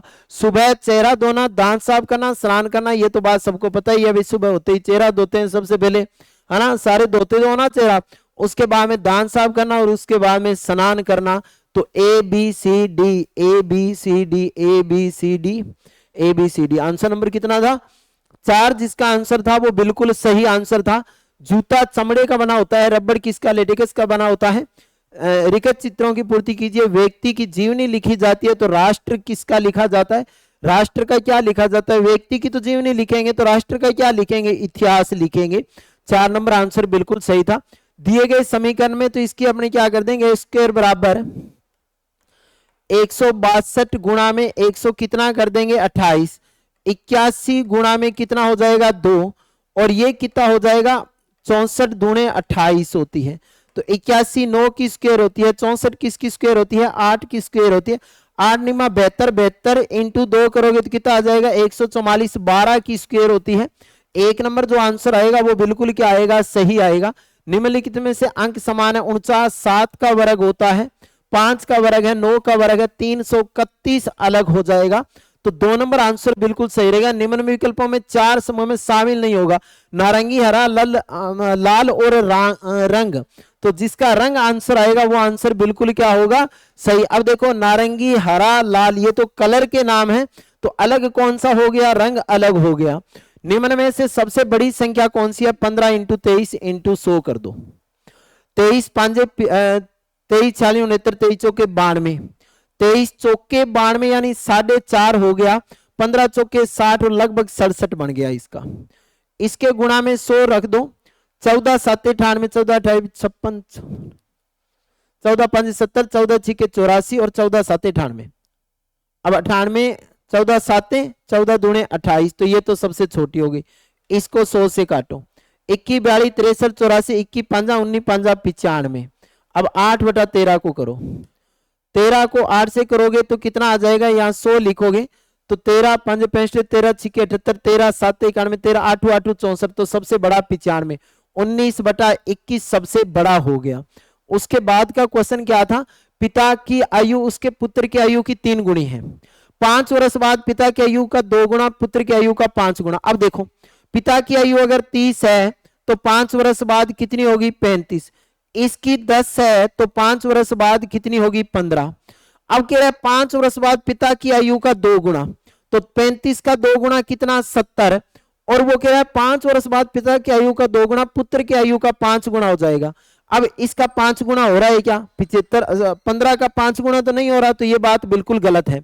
अब देखो इसकी 45 है और इसकी 15 वर्ष है, ध्यान से देखना, 45 और 15 वर्ष। 5 वर्ष बाद ये कितने का हो जाएगा, 50 का, ये कितने का हो जाएगा, 20 का। अब कह रहा है कि 5 वर्ष बाद पिता की आयु का 2 गुना, पिता की आयु का 2 गुना कितना, 100, पुत्र की आयु का 5 गुना, 20 का कितना गुना, 5, 100 होता है। तो आंसर कितने नंबर आएगा, 2 नंबर। जिसका 2 नंबर आंसर आएगा वो बिल्कुल क्या होगा, सही होगा। आर देखो इसका जल छवि बनानी थी तो ये तो बिल्कुल नहीं आएगा, ये आ सकता है, इसमें ए सेम नहीं रहेगा और इसमें दायां बाएं चेंज नहीं होगा, तो आंसर नंबर कितना आ जाएगा, 4। जिसका 4 नंबर आंसर था वो बिल्कुल सही था। प्रस्तुति, अनुशंसा, आगमन, चर्चा, परिचय। सबसे पहले आगमन होता है, जाने के बाद में अपने सबसे पहले क्या देते हैं, परिचय देते हैं, तो 3 5 आएगा। परिचय देते ही आपको प्रस्तुति देनी होगी, तो 3 5 1 आएगा, 3 5 कितना आएगा, 1 आएगा। उसके बाद में क्या होगा, अनुशंसा होगी, उसके बाद में क्या होगी, चर्चा होगी, और चर्चा के बाद में क्या होगी, अनुशंसा होगी। तो सी जिसका आंसर आएगा वो आंसर बिल्कुल क्या होगा, सही होगा। उसके बाद में निश्चित उल्टा लिखा है, देखो आर से एस, आर से क्यू, ई से क्या लिखा, देखो सबसे पहले आर को क्यू, ए को डी, जी को 1 माइनस एफ, आई से 1 माइनस एस, टी से, सारों में 1 1 माइनस करना था, तो एच से माइनस कर दो जी, एस से कर दो आर, आई से कर दो, आई से 1 माइनस कर दोगे तो क्या आएगा, एच, एफ से 1 कर दोगे तो क्या आएगा, ई, जी आर एच ई, जिसका आंसर आएगा वो आंसर बिल्कुल सही है। श्रृंखला में विलुप्त, अलग क्वेश्चन मार्क की जगह बताना था आपको, क्या आएगा, तो 12 से 12 कितना गुना हुआ, 1, 12 दूने 24, 24 तिया 72, और 72 को 4 से किया 288, 4 को गुणा किससे करोगे, 5 से, और किसी संख्या को 5 से गुणा करना हो तो उसका आधा करके पीछे 0 लगा दो, 288 का आधा करो 144, पीछे 0 लगा दो, 5 से गुणा हो गया 1440। जिसका आंसर आया वो आंसर बिल्कुल क्या था, सही था। बिल्कुल इजी सा पेपर था, मैं मानता हूं रीजनिंग में 45 प्लस तो सबके आएंगे ही आएंगे, बहुत शानदार पेपर था, बिल्कुल इजी पेपर था। शाम को मिलेंगे, बात करेंगे कि किस पर कितने नंबर मेरिट रहेगी, इस पे भी अपने बात करते रहेंगे। तो नमस्कार, जय हिंद। नमस्कार साथियों, जय हिंद। स्वागत है सभी लाडलों का। चलिए साथियों, शुरुआत करते हैं अपनी शिक्षण अभिरुचि। आज का जो पेपर है सभी को उसके लिए बधाइयां। चलिए आपके लिए साथियों शिक्षण अभिरुचि का जो पहला प्रश्न है, कौन सा संप्रेषण में बाधक है। आपसे पूछा जा रहा है कि निम्नलिखित में से कौन सा संप्रेषण में बाधा उत्पन्न करता है, आपसे ये पूछा जा रहा है। तो आपको साथियों पता है कि शिक्षण अभिरुचि में कौन सी चीज बाधक है, तो इसे आपको गोल कर देना चाहिए था। सांस्कृतिक समानता तो बाधक नहीं होती है, स्पष्टता बाधक नहीं होती है, संक्षिप्तता भी नहीं हो सकती, लेकिन यहाँ बी इज राइट आंसर। यहाँ उत्तर सही क्या रहेगा, बी सही रहेगा। आपसे पूछा जा रहा है यहाँ पर अगला प्रश्न है कि जब कुछ छात्र जानबूझकर शरारत करके कक्षा के अनुशासन को भंग करने का प्रयास कर रहे हैं, कई बच्चे हैं जो कक्षा के अनुशासन को भंग करते हैं, ऐसी स्थिति में तो आप क्या करेंगे। सीधा सा भाई उत्तर है इसमें, आपको क्या करना चाहिए, आपको छात्रों कक्षा से से निकाल देंगे, उन छात्रों को आप अन्य छात्रों से पृथक कर देंगे, अपनी शक्तियों के प्रयोग से विद्यार्थियों को सुधारेंगे, या फिर इसमें कौन सा वाला लग रहा है? यहाँ देखो साथियों, यहाँ पर जो है याद रखिएगा, यहाँ साथियों याद रखिएगा, उन्हें क्या करेंगे? आत्मनिरीक्षण का, उनका आत्मनिरीक्षण करने के लिए उत्तर कोशिश करेंगे, आत्मनिरीक्षण करेंगे, वह उनको सुधारने का प्रयास करेंगे साथ में, ठीक है, उनको अवसर देंगे। हाँ, यहाँ मिसप्रिंट हो गई, थोड़ी सी मिसप्रिंट है साथियों, उनको अवसर देंगे, उनको सुधरने का जो है आत्मनिरीक्षण करने का अवसर देंगे। तो यहाँ डी ऑप्शन होना चाहिए था, मिसप्रिंट हो गई है, तो डी इज राइट आंसर। यहाँ साथियों डी सही होगा, ठीक है। अगला प्रश्न है, एक नेता को होना चाहिए गतिशील, कठोर, कंजूस, अस्पष्ट। भाई एक नेता को किस प्रकार का होना चाहिए? कठोर नहीं, कंजूस नहीं, अस्पष्ट नहीं। भाई नीति स्पष्ट होनी चाहिए हमेशा, कि मुझे नेता की नीति स्पष्ट रहेगी तो समूह अच्छे प्रकार से उसके बात को समझेगा। तो नेता को गतिशील रहना चाहिए, हमेशा आगे बढ़ने वाला नेता होना चाहिए। ये सारे प्रश्न जो है साथियों, अपनी जो शिक्षण अभिरुचि क्लासें लगी है साथियों, प्रताप सीरीज जो अपनी चली थी उसके अंदर सारे प्रश्न हुए थे अपने। इसके अलावा साथियों जितनी महामैराथन चली थी सभी में क्लासें हमने की थी, उन सभी में सारे प्रश्न उठाए गए। और आप सभी को पता है कि कल अपनी जो क्लास थी, लास्ट जो क्लास थी शिक्षण अभिरुचि की, एक क्लास सारी शिक्षण अभिरुचि क्लास, उसके अंदर में अधिकतर क्वेश्चन है ऐसे कैसे एजुटेज जो है पूछे गए हैं। और जो कमी रह गई थी वो अपना रातीजुगा चल रहा था 2 दिन से, उसमें हमने इस कमी को पूरी कर लिया था। तो शिक्षण अभिरुचि के लिए साथियों बेहतरीन क्लासें आपको आप किस परिवार तैयारी कर लो लहर क्लासेज पे मिली हैं। आपसे पूछा गया कि बालिका शिक्षा को महत्ता देने का प्रमुख कारण है, तो आपको पता है कि इसका उत्तर जो है वो सामाजिक बदलाव में महिलाओं की महत्वपूर्ण भूमिका, महिलाओं के पास समय की अधिकता, महिलाओं की कमजोर शारीरिक क्षमता या महिला जनसंख्या में कमी प्रमुख कारण पूछा गया है। तो याद रखिएगा ये कोई कारण नहीं है। कारण क्या है? सामाजिक बदलाव में महिलाओं की महत्वपूर्ण भूमिका, ये यहाँ उत्तर होगा। लिखित सामग्री का एक अच्छा मूल्यांकन निम्न में से किस पर आधारित होना चाहिए? कि लिखित सामग्री है उसमें से किस पर आधारित होना चाहिए अच्छा मूल्यांकन करने के लिए? जो कुछ पढ़ा जाता है उसे पुनः पेश करने की क्षमता या विषय की समझ। याद रखिएगा साथियों, अगर कोई चीज लिखी जा रही है तो विषय की समझ है तभी लिखी जा रही है, उसका मूल्यांकन फिर उसी आधार पर होगा। या फिर इसका सही उत्तर यह भी हो सकता है कि जो कुछ पढ़ा जाता है उसे पुनः पेश करने की क्षमता, कि जो चीज मैंने लिखी है उसको मैं पुनः पेश करूं। तो इसलिए लिखित सामग्री का अच्छा मूल्यांकन इन दोनों वाले ऑप्शन पे लग रहा है। तो यहां मेरे को लग रहा है ए भी सही हो सकता है, डी भी सही हो सकता है, लेकिन साथियों मुझे ए ज्यादा सही लग रहा है। बाकी एग्जामिनर जो चाहेगा वो सही करेगा। शिक्षण अभिरुचि ऐसा सब्जेक्ट है साथियों। विद्यालय मूल रूप से सामाजिक संस्थाएं हैं। विद्यालय जो है मूल रूप से किस प्रकार की सामाजिक संस्थाएं हैं? वे हमारी संस्कृति के मूल्यों को सुरक्षित करती हैं और भावी पीढ़ियों में उनका संचार करती है। तो यहाँ पर ए सही होगा, ए इज राइट आंसर। अगला पूछा गया डिस्लेक्सिया संबंधित है। साथियों सभी को पता है कि जब पढ़ने में विकार हो जाए, जो अच्छी प्रकार से मान लीजिए मैं ये पै को फै पढ़ लूं, या फिर ये एक बै है बै को वह पढ़ लूं, तो पढ़ने का जो विकार होता है इसे कहा जाता है डिस्लेक्सिया। तो यहाँ सी इज राइट आंसर। यही उत्तर आपने किया होगा ऐसी मेरे को उम्मीद है। आपसे पूछा गया विद्यालय में पाठ्य सहगामी क्रियाओं का सर्वाधिक महत्वपूर्ण उद्देश्य क्या है? बताइए, महत्वपूर्ण उद्देश्य आपसे पूछा गया है। तो याद रखिएगा पाठ्यचर्या में अभिरुचि विकास। पाठ्यचर्या में अभिरुचि विकास भी हो सकता है और साथ में बच्चों का सर्वांगीण विकास, कि जो पाठ्य सहगामी क्रियाएं हैं वो क्यों करवाई जाती है? इससे क्या बच्चों का सर्वांगीण विकास हो। भाई पढ़ाई में साथ साथ में खेलकूद कराए जाते हैं, अन्य क्रियाकलाप करवाई जाती है, अन्य एक्टिविटी करवाई जाती है जिससे बच्चे का सर्वांगीण विकास हो और साथ में पाठ्यचर्या में अभिरुचि भी हो, बच्चों को पढ़ने में रुचि भी हो। तो यहाँ साथियों ए भी सही लग रहा है और यहाँ पर बी भी सही लग रहा है। बाकी एग्जामिनर जो चाहेगा वो उत्तर करेगा। एक प्रभावी नेता टीम की त्रुटि होने पर, एक प्रभावी नेता अच्छा लीडर जो होता है, अगर टीम से गलती हो जाए तो क्या करेगा? तो जिम्मेदारी स्वयं पर लेगा। जैसा हमने पिछले मैराथन क्लास में लिया था एक प्रश्न कि कभी कमजोर अगर रिजल्ट आए किसी अध्यापक का तो जिम्मेदारी किसकी होगी? मैंने पूछा था आपसे, तब मैंने उत्तर बताया था इसकी जिम्मेदारी अध्यापक की होगी। मतलब जो लीडरशिप करेगा उसकी जिम्मेदारी होती है। प्रशंसा का उपयोग करते समय एक अध्यापक कौन सी गलती कर सकता है? कि जब प्रशंसा का उपयोग करे, बच्चे की प्रशंसा करे, तो उस समय कौन सी गलती वह कर सकता है? तो याद रखिएगा उसे कभी भी अवांछनीय प्रशंसा नहीं करनी चाहिए। कभी बच्चे की अवांछनीय प्रशंसा नहीं करनी चाहिए। असफलता को संतुलित करने के लिए विद्यार्थी की अवांछनीय प्रशंसा नहीं करेगा। आपसे पूछा गया है कि शिक्षण के लिए एक गतिशील दृष्टिकोण का अर्थ है, कि शिक्षण के लिए गतिशील दृष्टिकोण का अर्थ क्या है? बताइए। शिक्षण सशक्त और प्रभावी होगा, शिक्षक ऊर्जावान और गतिशील होना चाहिए, शिक्षण का विषय स्तर होना चाहिए, छात्रों को गतिविधियों माध्यम से सीखने की आवश्यकता होनी चाहिए। कौन सा वाला सही लग रहा है यहाँ पर?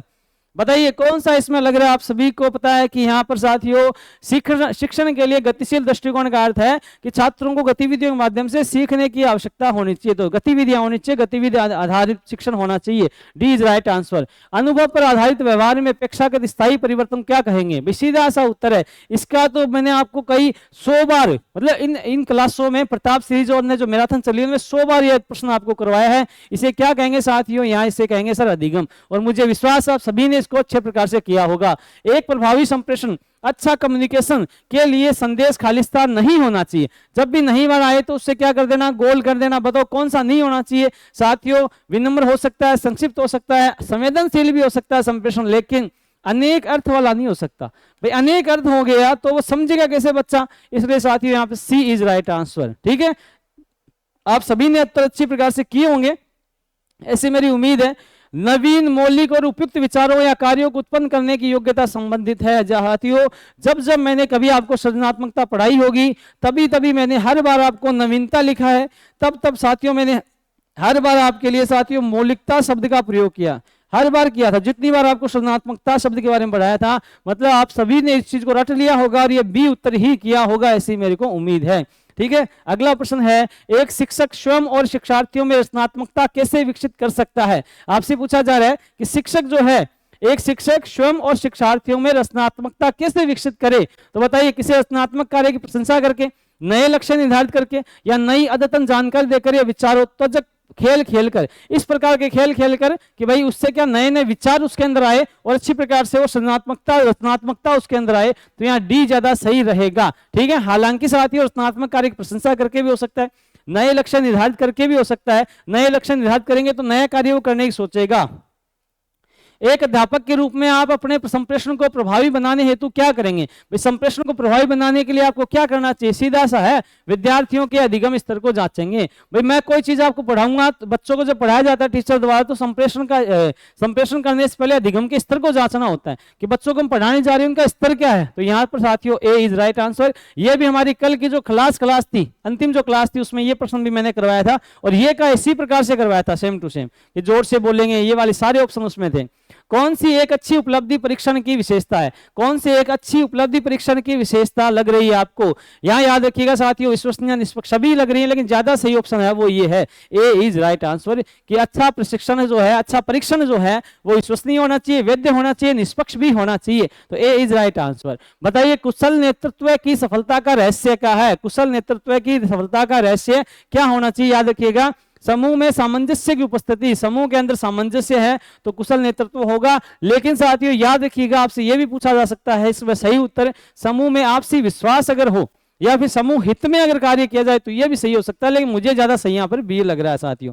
आपसे पूछा गया है कि बालकों में किसी भी व्यवसाय के प्रति पूर्व धारणा का विकास होता है। बालकों में कोई भी व्यवसाय करना चाहता है बच्चा, ये भी हमारी क्लास में हुआ प्रश्न है, सेम टू सेम एजुटे जैसा कैसा आ गया, ऑप्शन भी चेंज नहीं किया अगले ने। याद रखिएगा, अभिभावकों की बात उस पर ज्यादा प्रभावित करेगी, माता पिता या गार्जियंस है, कोई चाचा ताऊ दादा दादी घर वाले हैं, उनकी ज्यादा प्रभाव उन पर रहेगा जब वह कोई व्यवसाय चयन करेगा। ठीक है, आपसे पूछा गया है कि कौन सी मूल्यांकन की विधि पक्षपातपूर्ण और व्यक्तिनिष्ठ हो सकती है? कि व्यक्तिनिष्ठ और पक्षपातपूर्ण कौन सी विधि हो सकती है? बताइए, इकाई परीक्षण, सूची या अवलोकन या उपलब्धि परीक्षण? तो याद रखिएगा, यूनिट टेस्ट हो सकता है, वो मूल्यांकन पक्षपात और वस्तुनिष्ठ हो सकता है। तो यहाँ पर ए इज राइट आंसर। विद्यार्थियों में सहयोग की भावना बढ़ाने के लिए कौन सा सबसे प्रभावशाली काम होगा? तो याद रखिएगा, खेल अगर उसकी सामूहिक भावना बढ़ानी है, सहयोग की भावना बढ़ानी है, तो सामूहिक रूप से ऐसे कार्य करवाए जाए, मतलब खेल खिलाए जाए, समूह खेलों का आयोजन कराएंगे तो उसमें सहयोग की भावना विकसित होगी। आपसे पूछा जा रहा है कि कौन सी रणनीति सीखने के लिए अभिप्रेरणा की सहायता करती है? कौन सी रणनीति है जो सीखने के लिए अभिप्रेरणा की सहायता करती है? तो याद रखना, सीखने के लिए अभिप्रेरणा की सहायता करती है स्पष्ट लक्ष्य और दिशा देना। अगर स्पष्ट लक्ष्य दे दिया, दिशा दे दी, तो वह अच्छी प्रकार से सीखेगा, प्रेरित होगा। यहाँ डी इज राइट आंसर। ठीक है, अगला प्रश्न है, यदि आपको सामान्य छात्रों के साथ साथ एक दिव्यांग छात्र को पढ़ाने का अवसर मिले। देखो, ये भी एजुटेज वैसा ही प्रश्न आ गया जैसा हमने पिछली क्लास में किया था, कल की क्लास में हुआ था, ज्यादा पुरानी बात नहीं है। अच्छे अच्छे प्रश्न निकाल के कल लेके आया था हमें। याद रखिएगा, कोई बच्चा दिव्यांग छात्र है, विकलांग छात्र आपके कक्षा में आ गए तो आप क्या करेंगे? तो इसके लिए आगे की पंक्ति में सीट की व्यवस्था करेंगे, सुविधाजनक गति से अध्यापन का प्रयास करेंगे। चलिए आगे देखते हैं साथियों, शिक्षण विधि के चयन में ध्यान रखना चाहिए। जब भी शिक्षण विधि का चयन करें तो क्या चीज का ध्यान रखेंगे? विषय वस्तु की प्रकृति पे ध्यान रखना चाहिए कि जो चीज पढ़ा रहे हैं उसका प्रकृति किस प्रकार की है। सृजनात्मकता संबंधित है, सृजनात्मकता जो है वो किससे संबंधित है? आप कहेंगे अभिसारी चिंतन, अपसारी क्रमबद्ध या एलोगोरी, बताओ कौन सा इसमें सही लग रहा है? कक्षा का माहौल नहीं होना चाहिए। देखो जब भी नहीं वाला प्रश्न आए तो उसे गोल कर देना। कक्षा का माहौल नहीं होना चाहिए, भरोसेमंद, धमकी भरा, सम्मानपूर्ण, सबको पता है कक्षा माहौल जो है धमकी भरा नहीं होना चाहिए। कभी धमकी देता मास्टर नहीं दे सकता। बताइए टोरेंस के अनुसार सृजनात्मकता के आयाम, ये भी एजुटेज आ गया, सेम टू सेम ये प्रश्न एजुटेज जैसा प्रश्न आपसे पूछा गया था अपने क्लास में, और वो का वैसा यहाँ पर आ गया, याद रखिएगा। सृजनात्मकता का आयाम मौलिकता, लचीलापन, धारा प्रवाहिता, यहाँ पर ए इज राइट आंसर। फिर से अगला प्रश्न आपके लिए है, अध्यापक की कार्य क्षमता को बढ़ाया जा सकता है कि अध्यापक की जो कार्य क्षमता है उसको कैसे बढ़ाएंगे? तो यहाँ साथियों वैसे दो यहाँ ऑप्शन ज्यादा सही लग रहे हैं। कठोर प्रशासन नहीं होगा, अच्छा वेतन नहीं होगा साथियों, या तो उसके कार्यों की सराहना करके, जो कार्य वो कर रहा है उसकी सराहना की जाए, या फिर परीक्षा फल के अनुसार पदोन्नति देकर। तो यहाँ सी भी सही लग रहा है और ए भी मेरे को सही लग रहा है, पर ज्यादा सही जो है वो सी लग रहा है यहाँ पर, और ए भी सही हो सकता है, कोई बड़ी बात नहीं है, एग्जामिनर के ऊपर डिपेंड करेगा वो क्या सही मानता है। ग्रीष्म अवकाश में व्यावसायिक संवर्धन कार्यक्रम आयोजित किए, लो ये भी वही आ गया, ये भी हमने पिछली क्लास में किया था, और ये सेम टू सेम वही प्रश्न आपसे पूछ लिया गया। बड़े बड़े प्रश्न करवाए थे मैराथन में, तब आपने कहा था सर बड़े प्रश्न है, लेकिन उस मैराथन से फायदा हो, बहुत सारे प्रश्न निकल कर अपने लिए आगे। तो यहाँ साथियों बताओ कौन सा सही लग रहा है? कोशिश करेंगे कि परिवार को समय भी दे और दे पाए, और व्यवसायिक संवर्धन कार्यक्रम में भी भाग लेंगे। तो यहाँ पर ए इज राइट आंसर। अगला पूछा जा रहा है आपसे, रिपोर्ट कार्ड तैयार करने में क्या उचित नहीं है? जब भी गलत वाला आए तो नहीं कर देना चाहिए। तो याद रखिए रिपोर्ट कार्ड में नकारात्मक टिप्पणी नहीं होनी चाहिए, नेगेटिविटी नहीं होनी चाहिए, अच्छी अच्छी बातें लिखनी चाहिए रिपोर्ट कार्ड में। ये साथियों आप सभी को पता है, बुक्स जो हैं वो तैयारी कर लो, परिवार में मिल रही हैं। जो विद्यार्थी खरीदना चाहता है तैयारी कर लो, ऐप डाउनलोड करें और इन बुक्स का आनंद ले। बेहतरीन किताबें हैं, राजस्थान के बेहतरीन लेखकों द्वारा लिखी गई है, बहुत बढ़िया टीम इसको तैयार करती है। जो विद्यार्थी लेना चाहते हैं तैयारी कर लो, ऐप डाउनलोड करें और बुक्स ले सकता है, बहुत कम कीमत पर आपको मिल रही है। आप सभी को पता है राजस्थान सीईटी और पटवार के लिए अपना सफल लाइव बैच चल रहा है साथियों, ये हम 24 घंटे के लिए कम पैसे कर दिए गए। जो विद्यार्थी से जुड़ना चाहते हैं तैयारी कर लो, ऐप डाउनलोड करें और इसे परचेज कर सकते हैं। बताइए WHO द्वारा मूल जीवन कौशल किसे शामिल नहीं किया जाता? हालांकि ये अलग प्रश्न है, ऐसा प्रश्न नहीं करवाया था, सत्यता है। ये प्रश्न बड़ा टिपिकल प्रश्न है, ऐसा सोचा नहीं था बीएसटीसी में ऐसा प्रश्न आ जाएगा। थोड़े आसान क्वेश्चन आपको करवाए थे, इसलिए हाथी ये प्रश्न नहीं करवाया था। फिर भी आपको बता दूं इसका जो उत्तर है वो बी रहेगा। ये हालांकि समझ के आप कर सकते हो तो करे किया होगा, बहुत सारे विद्यार्थियों ने इसका उत्तर समझ के किया होगा कि व्यक्ति संबंध कौशल, समस्या कौशल, समाधान कौशल, आत्म जागरूकता, गणितीय कौशल अलग लग रहा है, मतलब बी यहाँ पर राइट आंसर है। एक शिक्षक को सबसे महत्वपूर्ण चुनौती क्या होती है? शिक्षक की महत्वपूर्ण चुनौती क्या होगी बताओ? यहाँ पर भी महत्वपूर्ण चुनौती है छात्रों से गृह कार्य करवाना, शिक्षण अधिगम प्रक्रिया को मनोरंजन बनाना, कक्षा में अनुशासन। यहाँ याद रखिएगा शिक्षण अधिगम प्रक्रिया को मनोरंजन बनाया जाए कि अच्छी प्रकार से बच्चा अधिगम कर सके, शिक्षण अधिगम प्रक्रिया को अच्छी प्रकार से मनोरंजक बनाकर उन्हें अधिगम करा सके। तो यहाँ पर बी इज राइट आंसर। अगला पूछा जा रहा है कि अध्यापक कक्षा के वातावरण को सुखद रखता है, सुखद रखता है तो बताइए साथियों, सुखद मनोस्थिति में विद्यार्थी बेहतर सीखते हैं, इसलिए सुखद रहना होगा। अच्छी प्रकार से वो सीख पाए बच्चे, इसलिए उसे डांटना नहीं होता, बच्चों को पीटना नहीं होता, गुस्सा वगैरह नहीं करना होता, सुखद माहौल रखना जरूरी है। आपसे पूछा जा रहा है विद्यार्थियों को अध्ययन के लिए प्रेरित करने हेतु कौन सा तरीका उचित होगा? उचित तरीका बताइए कि विद्यार्थियों को अध्ययन के लिए प्रेरित किया जाए। तो याद रखिएगा विद्यार्थियों को फीडबैक देना, कि बच्चा जब पढ़े तो उसको बताएं कि भाई आपने जो पढ़ा है, आपने जो उत्तर दिया वो अच्छी प्रकार से दिया है, आपका उत्तर बहुत अच्छा। उसको साथ में पृष्ठ पोषण या फीडबैक को मैंने बताया था, बहुत बार ये प्रश्न भी आ चुका है अपने क्लासों में। फीडबैक या पृष्ठ पोषण है ना, ये क्लास ये वाला उत्तर भी हमने बहुत बार किया है अपनी क्लासों में से, अधिकतर प्रश्न आए, बहुत अच्छी बात है, बड़ी खुशी की बात है। कौन सा सतत एवं व्यापक मूल्यांकन, ये भी बहुत बार करवाया, सीसीई के मूल्यांकन में सम्मिलित नहीं है। कौन सी चीज है जो सम्मिलित नहीं है? ये सारी चीजें सम्मिलित है साथियों। परिवार कार्य क्षेत्र नहीं होता है, तो ए इज राइट आंसर। बताइए अधिगम के बारे में कौन सा सही नहीं है? वो चीज बतानी है जो सही नहीं है। तो याद रखिएगा अधिगम परिपक्वता नहीं होती, परिपक्व अधिगम होता है। तो यहाँ सी इज राइट आंसर। आपसे पूछा जा रहा है कौन सा कथन सृजनशील व्यक्तियों के बारे में गलत है? गलत कथन आपको बताना है। तो याद रखिएगा सृजनशील व्यक्ति अधिकतर पारंपरिक होते हैं, अस्पष्ट विचारों में रुचि नहीं रखते। साथ ही याद रखिएगा यहाँ मेरे हिसाब से डी इज राइट आंसर होना चाहिए। आपसे पूछा गया है कि छात्रों के शैक्षणिक प्रदर्शन में सुधार किया जा सकता है यदि माता पिता को प्रोत्साहित किया जाए।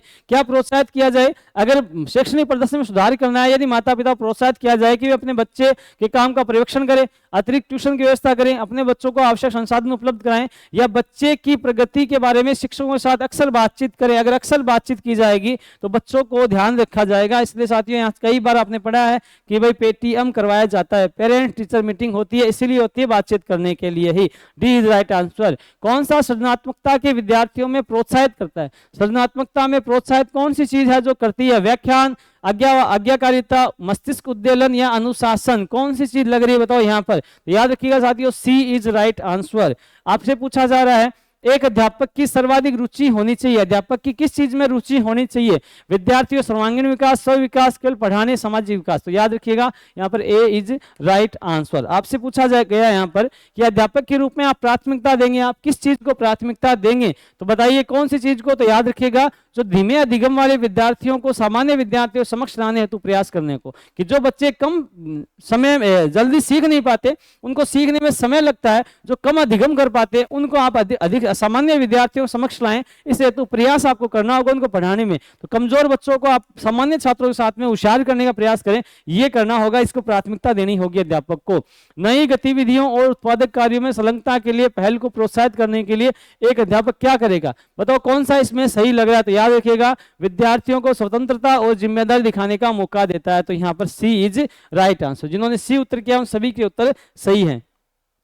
कक्षा में प्रभावी अनुशासन बनाए रखने के लिए शिक्षक को क्या चाहिए? प्रभावी अनुशासन बनाना शिक्षक क्या करना होगा? छात्रों को कुछ हल करने के लिए कुछ समस्याएं दे, बाकी सारे काम नहीं। बच्चों को कोई प्रश्न दे दे कि भैया बताओ ये प्रश्न निकाल, इस प्रश्न का उत्तर ढूंढ के लाओ। गणित का कोई प्रश्न दे दे, हिंदी के कोई पर्यायवाची, विलोम शब्द कुछ ऐसे दे दे, याद करके लाओ, कुछ समस्याएं दे, तो बच्चा क्या उसमें प्रभावी रूप से अच्छी प्रकार से अनुशासन करेगा, उसमें अच्छे काम में लगा रहेगा। बताइए किस विधि द्वारा विद्यार्थी का सही मूल्यांकन संभव है? कि किस विधि द्वारा बच्चे का अच्छी प्रकार से मूल्यांकन हो पाता है? बताइए पाठ्यक्रम के अंतिम मूल्यांकन हो, साल में 2 बार रचनात्मक मूल्यांकन या सतत मूल्यांकन? तो याद रखिएगा सी इज राइट आंसर, सतत मूल्यांकन। महात्मा गांधी ने कौन सी शिक्षा पद्धति को प्रस्तावित किया था? तो आप सभी को पढ़ा हुआ है, स्कूली जीवन में पढ़ा होगा आप सभी ने कि बुनियादी शिक्षा पर वो जोर देते हैं ना, महात्मा गांधी बुनियादी शिक्षा पे जोर देते हैं। सारे प्रश्न साथ में आपको अपनी क्लास में सारे प्रश्न मिलेंगे। किस प्रकार का नेतृत्व विद्यार्थियों के समुचित वृद्धि विकास में बहुत अनुकूल और सहायक हो सकता है? बताइए कौन से वाले में लग रहा है आपको कि किसमें सही हो रहा है? बताइए जल्दी से कौन सा लग रहा है यहाँ पर? तो ध्यान रखिएगा साथियों, लोकतांत्रिक सबसे सही उत्तर है, वो सी है। हाँ, एक अध्यापक पाठ के पूरा होते एक परीक्षा लेता है, यह परीक्षा क्या कहलाती है? पाठ पूरा होते, पाठ को क्या कहते हैं? अपने पाठ को कहते हैं यूनिट, यूनिट या इकाई कहा जाता है। तो ये तो बहुत सरल प्रश्न है, मतलब कई प्रश्न तो ऐसे हैं कि अगर एक दिन भी किताब खोल के नहीं देखा होगा, वो भी इनको आधे से ज्यादा प्रश्न कर लेगा। और बाकी आप सभी ने तैयारी की तो आपने सभी किए होंगे। यदि कोई छात्र नियमित रूप से गृह कार्य करके नहीं ला रहा है, इस स्थिति में आप क्या करेंगे? सीधी बात है, कोई समस्या है तो उसके लिए क्या करना चाहिए? उसके लिए सर कारण जानना चाहिए, तो कारण जानने का प्रयास करेंगे। सी इज राइट आंसर। अपना साथियों लास्ट क्वेश्चन है, उसमें साथियों सेकेंड लास्ट क्वेश्चन है, यदि कोई छात्र नियमित रूप से गृह कार्य के नहीं ला रहा है, इस स्थिति में क्या करेंगे? कारण जानने का प्रयास करेंगे। और यदि एक विद्यार्थी देर से आता है तो अध्यापक को चाहिए कि उसे घर भेज दें, प्रधानाध्यापक सूचित करें, क्लास पूरी होने का कारण जानने को। फिर से कारण जानने वाला प्रश्न आ गया, ये अपना लास्ट क्वेश्चन है। कोई भी समस्या है तो उसके लिए कारण जानना जरूरी है, कारण जानेंगे, ठीक है। और आपसे लास्ट क्वेश्चन पूछा जा रहा है, आज का लास्ट क्वेश्चन है, बताइए क्या इसमें उत्तर होगा? एक शिक्षक सफल तभी हो सकता है यदि वह भाई सफल शिक्षक किसे कहेंगे? बताओ, आपसे पूछा जा रहा है कि सफल शिक्षक है किसे कहेंगे? भाई सफल शिक्षक सर उसे कहेंगे जो बच्चों को अच्छी प्रकार से पढ़ाएं, लेकिन और पूछा जाए तो छात्रों को विषय ज्ञान कराएं। ठीक है भाई, विषय का ज्ञान कराना चाहिए, हिंदी का मास्टर हिंदी पढ़ाए, गणित का गणित पढ़ाए, शिक्षण अभिरुचि का शिक्षण अभिरुचि पढ़ाए, अंग्रेजी का अंग्रेजी, ठीक बात है। छात्रों को परीक्षा उत्तीर्ण करने के लिए तैयार करें, भाई पास करें उसको, ये भी ठीक बात है। विषय वस्तु को सुव्यवस्थित ढंग से प्रस्तुत करें, कि अच्छे प्रकार से प्रस्तुत करें। या फिर अंतिम कौन सा ऑप्शन अपना रह गया है, या फिर किसे कहेंगे कि छात्रों को बेहतर नागरिक बनाने में मदद करे। अब ज्यादा सही कौन सा लग रहा है? तो आप कहेंगे सर ये तीनों ऑप्शन तो एक जैसे लग रहे हैं, ये तो सारे देखो विषय संबंधित हो गया, परीक्षा संबंधित हो गया और ये विषय संबंधित हो गया। तो सर ये डी वाला ए वाला लग रहा है, बिल्कुल ये ए ही होगा। हमने साथियों पिछले क्लासों में पढ़ा था कि जो शिक्षक होता है वो भविष्य निर्माण करता है, विश्व भारत का, देश का भविष्य निर्माण करता है। इसलिए शिक्षक को क्या कहा जाता है, मैंने बार बार अपनी क्लासों में आपको बताया था कि शिक्षक को राष्ट्र निर्माता भी कहा जाता है ना, क्योंकि भावी पीढ़ी जो है वो कौन तैयार करेगा, शिक्षक तैयार करेगा। और हमारे देश के कक्षा भवन में विश्व, भारत का, देश का भावी पीढ़ी तैयार हो रहा है, भविष्य तैयार हो रहा है, ये बात भी हम सबको पता है। तो साथियों आप सभी ने अच्छे प्रकार से उत्तर किए होंगे। याद है, हम सभी को पता है कि आपने बहुत मेहनत की है। भगवान जो है, माँ सरस्वती जो है, वो आपको आपकी मेहनत के अनुसार आप सभी को आपका फल देगी, ऐसा मेरी उम्मीद है, आशा है। और अगर किसी का पेपर मान लीजिए थोड़ा 19-20 भी हो गया तो टेंशन लेने की कहीं कोई जरूरत नहीं है। आपको इससे बेहतर ऑप्शन जो है वो आपको भविष्य में मिलेंगे, इससे बेहतर आप करेंगे। अगर किसी का प्रश्न गलत, किसी के प्रश्न गलत हो गए हैं तो ठीक है, माँ सरस्वती सभी को आशीर्वाद बना के रखेगी। एक परीक्षा में अगर कम आ गए नंबर तो कहीं कोई दिक्कत नहीं, इससे बेहतर नंबर भी आपके आएंगे। जीवन में और भी बहुत सारी परीक्षाएं रहेंगी आपके लिए, ठीक है।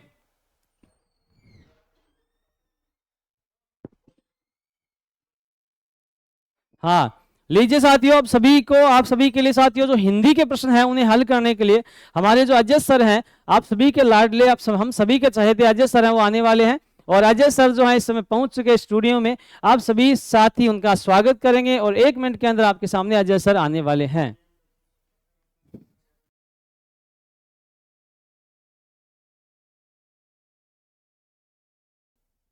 नमस्कार साथियों, कैसे हैं आप सब। मैं अजय शर्मा, हिंदी अध्यापक आपके सामने मौजूद हूं और आप सभी का एक बार तहे दिल से स्वागत है। जब नाव जल में छोड़ दी, तूफानों में मोड़ दी, जब दे दी चुनौती सिंधु को, फिर धार क्या मझधार क्या। साथियों, आज का जो पेपर है, इस पेपर में आपको खुद को इस बात का बहुत अच्छे से पता है कि 30 में से 29 प्रश्न वो हैं जो YouTube पर मैंने आपको करवाए हुए हैं। मैं ऐसे ही नहीं हर शब्द का पोस्टमार्टम किया करता हूं, मैं एक एक शब्द को ध्यान में ले करके चलता हूं कि पता नहीं कब कौन सा शब्द तुमसे परीक्षा में टकरा जाए। तो आइए शुरुआत करते हैं इस पेपर के सॉल्यूशन की। और पेपर के सॉल्यूशन की शुरुआत करते हुए मैं आपसे कहूंगा कि सफल लाइव बैच राजस्थान, सीईटी और पटवार के लिए जिसके रजिस्ट्रेशन प्रारंभ हो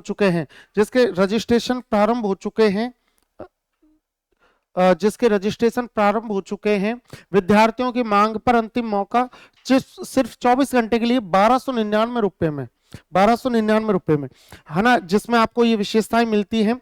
और आदरणीय आशुजी सर के माध्यम से आपको ये ऑफर उपलब्ध करवाया जा रहा है। आइए शुरुआत करते हैं। पहले प्रश्न की मैं बात करूंगा। देखिए, पहले प्रश्न में ऐसा कौन सा विकल्प है जो मैंने आपको नहीं करवाया हुआ, क्या कमी रह गई थी। मैंने आपसे कहा था कि जो किरण शब्द है, ध्यान से समझते चलना, एक एक शब्द को ध्यान से समझते हुए चलो। जो किरण शब्द है, रश्मि, अंशु, यहां पर मैं आपसे मयूख भी कह दूंगा, मैं आपसे मरीची भी कह दूंगा, मैं आपसे मरीची भी कह दूंगा, ये मैं आपसे कर भी कह दूंगा। ये जितने भी सारे शब्द हैं, ये सारे शब्द किसके हैं, किरण के हैं। केवट, नाविक, ये सब आप जानते हो, लेकिन मल्लाह शब्द से आप थोड़े से अनभिज्ञ हो, लेकिन मल्लाह उर्दू भाषा का शब्द है और मल्लाह बोलते किसको हैं, केवट या नाविक को ही मल्लाह बोलते हैं। कूल, तट और किनारा, ये सब आप परस्पर पर्यायवाची हैं, लेकिन वायस शब्द की बात करूं तो वायस कौवे को बोलते हैं। वायस किसको बोलते हैं, कौवा।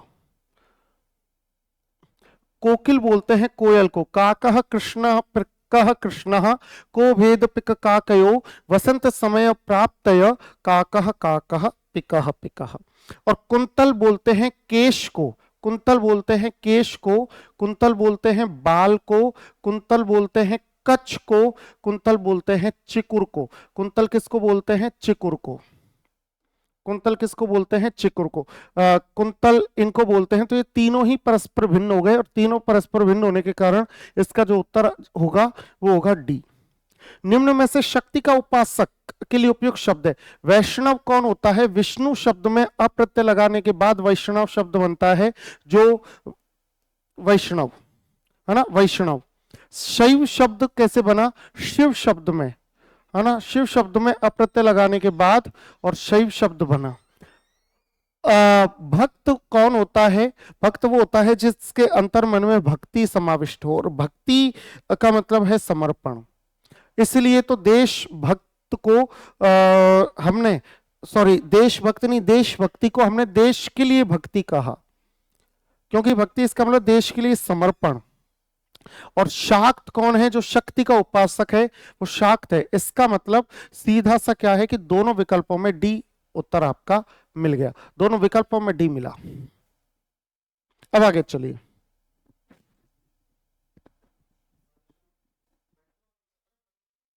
अगला क्या है? एक एक शब्द मैंने आपको करवाया हुआ है। लोकोपयोग शब्द की अगर मैं बात करूंगा तो इसमें शब्द बनेगा लोक, लोक शब्द है, और लोक शब्द में उपयोग शब्द है। ये लोक और उपयोग, यहां पर गुण संधि होती है, यहां पर गुण स्वर होता है, और जैसे ही इसमें गुण स्वर होता है, इसमें जैसे ही गुण स्वर होता है, और यहां पर इसकी पहचान क्या है? ओ। यहां पर इसकी पहचान है ओ, और ये शब्द बन जाता है लोकोपयोग। ये शब्द क्या बनता है? लोकोपयोग। ठीक है, लोकोपयोग। और वैसे भी देखा जाए तो एक मात्रा जो पहचान होती है वो एक मात्रा गुण संधि की पहचान होती है, एक मात्रा गुण संधि की पहचान होती है, इसलिए इसमें उत्तर होगा ए। निम्न में से भाववाचक तद्धित प्रत्यय से बना शब्द है। भाववाचक तद्धित प्रत्यय, भाववाचक तद्धित प्रत्यय क्या है? देखो,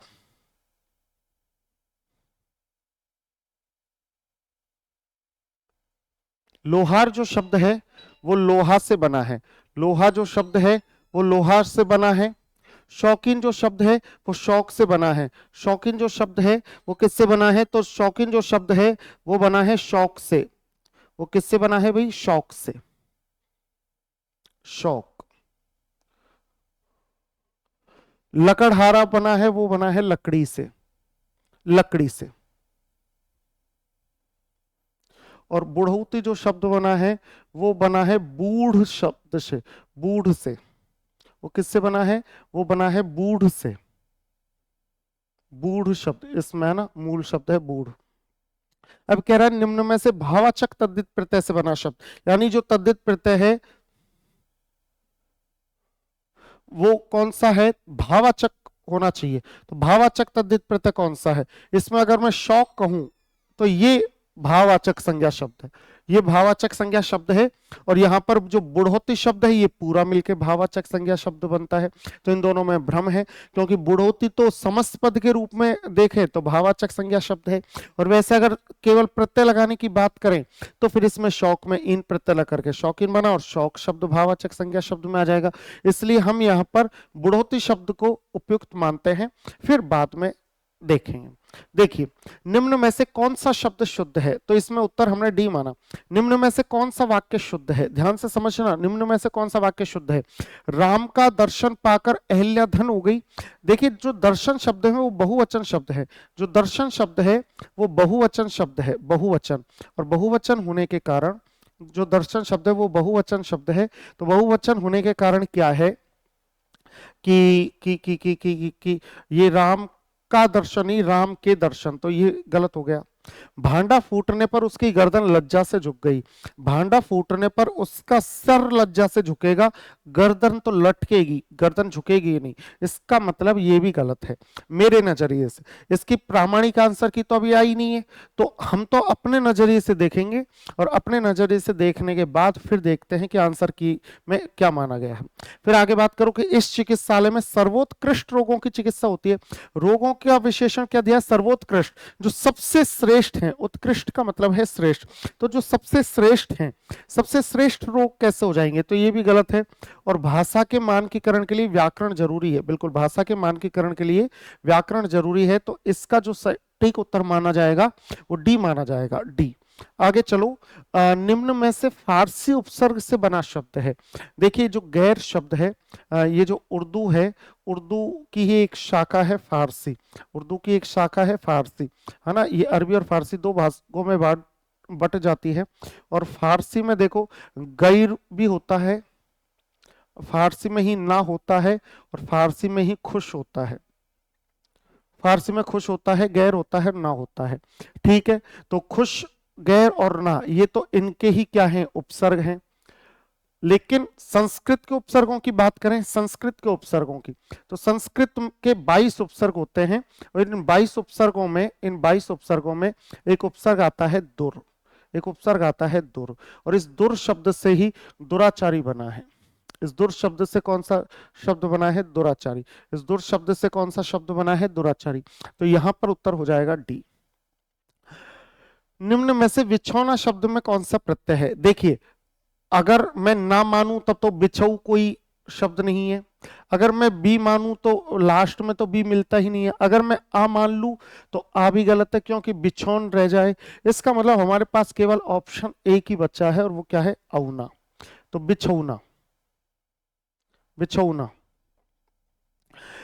आगे देखो, इस प्रश्न को मैं अपनी तरफ से डिलीट मानूंगा 178 को। क्यों मानूंगा? ध्यान से समझो। समर्थ जो शब्द है, इस समर्थ शब्द में यह प्रत्यय लगा। जब यह प्रत्यय लगा तो शब्द सामर्थ्य बन गया, बिल्कुल ठीक है। लेकिन ये जो शब्द है ये संस्कृत का शब्द है, अंतर्धान शब्द है। मूल शब्द क्या है? अंतर्धान, ना कि अंतर्ध्यान। तो ये तो बिल्कुल गलत हो गया, तो बी भी गलत हो गया, बी भी गलत हो गया। और रचिता शुद्ध है, लेकिन शुश्रूषा में मैंने आपसे कहा कि शु, श्रु और सा अर्थात सेवा, है ना। तो शुश्रूषा में सबसे पहले हिट्स ओ आएगा और फिर दीर्घ ओ आएगा, है ना। तो ये गलत है और ये शुद्ध है, अर्थात इसमें तो दो गलत है भाई। और दो गलत होने के कारण इसमें क्या हो जाएगा? दो गलत होने के कारण ये जो 178 नंबर का है इसको मैं अपनी तरफ से डिलीट मानता हूं।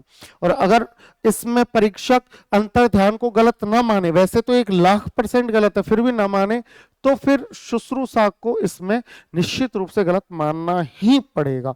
आगे चलो, तो ये प्रश्न डिलीट है मेरी तरफ से। छछुंदर के सर पर चमेली का तेल, ये छछुंदर है, मान लो ये छछुंदर है और इस छछुंदर के सर पर चमेली का तेल लगा दिया, तो ये छछुंदर तो ऐसा है, इसकी तो शक्ल ही देखने के लायक नहीं है, और चमेली का तेल लगा रहा है, अर्थात अयोग्य व्यक्ति को कीमती वस्तु मिल जाना। अयोग्य व्यक्ति को कीमती वस्तु मिलने पर हम कह सकते हैं, जिसका भावार्थ आप पहचानोगे, कि छछुंदर के सर पर चमेली का तेल।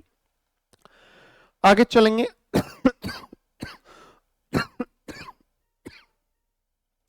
आगे चलेंगे कि निम्न में से सरल संयुक्त वाक्य का उदाहरण है। ध्यान से समझना, मैंने आपको 3 प्रकार के वाक्य पढ़ाए थे, सरल वाक्य, दूसरा मैंने आपको वाक्य पढ़ाया था संयुक्त वाक्य, और तीसरा जो मैंने आपको वाक्य पढ़ाया था वो पढ़ाया था मिश्र। मैंने आपसे कहा था कि अगर एक क्रिया हो पूरे वाक्य में तो सरल वाक्य है। अगर वाक्य और, या, परंतु इस प्रकार के, है ना, इस प्रकार के समुच्चय बोधक अव्ययों से जुड़ा हो, दो उपवाक्य आपस में जुड़े हों, तो संयुक्त वाक्य। और मिश्र वाक्य यह है जब दोनों वाक्य आपस में एक दूसरे पर क्या हो? निर्भर हो। दोनों वाक्य आपस में एक दूसरे पर क्या हो? निर्भर हो। अब यहां पर आप देखो, वह पुस्तक पढ़ते पढ़ते सो गया, ये जो सो गया है इसमें एक क्रिया है, इसलिए ये वाक्य तो नहीं है, ये तो सरल वाक्य हो गया। मैं दिल्ली गया और मेरी पत्नी आगरा, इसमें संयुक्त वाक्य है, इसमें संयुक्त वाक्य है। मैंने वही मकान खरीदा है जहां आप रहते हैं, जहां आप रहते हैं, मैंने वही मकान खरीदा है, ये किस पर निर्भर है? जहां आप रहते हैं। वह लड़का बहुत बीमार है जो कल यहां आया था, अर्थात ये जो वाक्य है कि बीमार है, ये किस पर निर्भर है? जो यहां आया था। तो ये दोनों जो सी और डी हैं ये मिश्रित वाक्य हो गए, ये दोनों के दोनों मिश्रित वाक्य हो गए। तो फिर संयुक्त वाक्य वाला उत्तर क्या है? बी। आंखों से परे एक संधि होती है, विसर्ग संधि, और उसमें मैं आपको पढ़ाता हूं ए स्क्वायर में कि दो शब्द हैं परह और अक्षी, और परह और अक्षी मिलकर के और शब्द बनाते हैं परोक्ष। तो परोक्ष का मतलब है अक्षी यानी आंख, जो आंखों से क्या हो? आंखों से परे हो, और आंखों से परे हो इसलिए इसको हमने परोक्ष कह दिया। निम्न में से किस विकल्प में परस्पर विलोम शब्द नहीं है? देखिए, शुष्क का आर्ध होता है, बिल्कुल ठीक है। सुलभ जो आसानी से प्राप्त हो जाए, दुर्लभ जो कठिनता से प्राप्त हो, ये भी ठीक है। विधि जो कानूनी रूप से ठीक है, निषेध जो कानूनी रूप से ठीक नहीं है। श्लाघा का मतलब ही प्रशंसा होता है, श्लाघा का मतलब भी क्या होता है? प्रशंसा। तो क्या प्रशंसा का विलोम प्रशंसा हो सकता है क्या? नहीं हो सकता, इसलिए इसका जो उत्तर आएगा वो ए आएगा। बहुब्री समास का उदाहरण है, शीतोष्ण कर्मधारय समास है, इसमें कर्मधारय समास है ना, क्योंकि कर्मधारय, क्योंकि दो विशेषण आपस में जुड़े हुए हैं। दो संज्ञा शब्द आपस में जुड़े हों तो द्वंद्व समास होता है, दो विशेषण आपस में जुड़े हों तो कर्मधारय समास होता है। शीत भी है जो शीत भी है जो शीत भी है और जो उष्ण भी है, या शीत भी है जो उष्ण भी है जो उष्ण भी है जो, ये कर्मधारय समास है। अगर आप इसको कर्मधारय ना मानो तो शीत और उष्ण ये आपस में विलोम होने के कारण ये वैकल्पिक द्वंद्व में भी जा सकते हैं, है ना, ये वैकल्पिक द्वंद्व में भी जा सकते हैं। तो ये तो बात है, लेकिन ये दोनों जो इसके ऑप्शन हैं, ये दोनों ऑप्शन आपको बहुब्री समास के तो नहीं है। क्रोधाग्नि जो है वो है क्रोध रूपी अग्नि, क्रोध रूपी अग्नि यहां पर कर्मधारय है ना, कर्मधारय है। और कर्मधारय में कौन सा है, कर्मधारय में है रूपक कर्मधारय। कौन सा कर्मधारय, रूपक कर्मधारय। क्यों है रूपक कर्मधारय, क्योंकि इसमें पहले उपमेय आ गया और बाद में उपमान आया है, इसलिए इसमें बीच में हमने रूप ही लगा दिया। त्रिनेत्र, त्रिनेत्र कौन है, तीन नेत्रों वाला, और तीन है नेत्र जिसके कौन है, भगवान शिव, इसलिए ये अन्य पद प्रधान हो गया, और अन्य पद प्रधान होने के कारण इसमें बहुब्री समास हो गया। त्रिभुज शब्द की अगर मैं बात करूं, तीन भुजाओं वाला, इसमें द्विगु समास है, इसमें द्विगु समास है, प्रथम पद संख्यावाची है। तो इसका जो उत्तर होगा वो क्या होगा, इसका जो उत्तर होगा वो सी होगा। आगे चलो, अगला प्रश्न क्या कहता है, निम्न में से अशुद्ध शब्द है।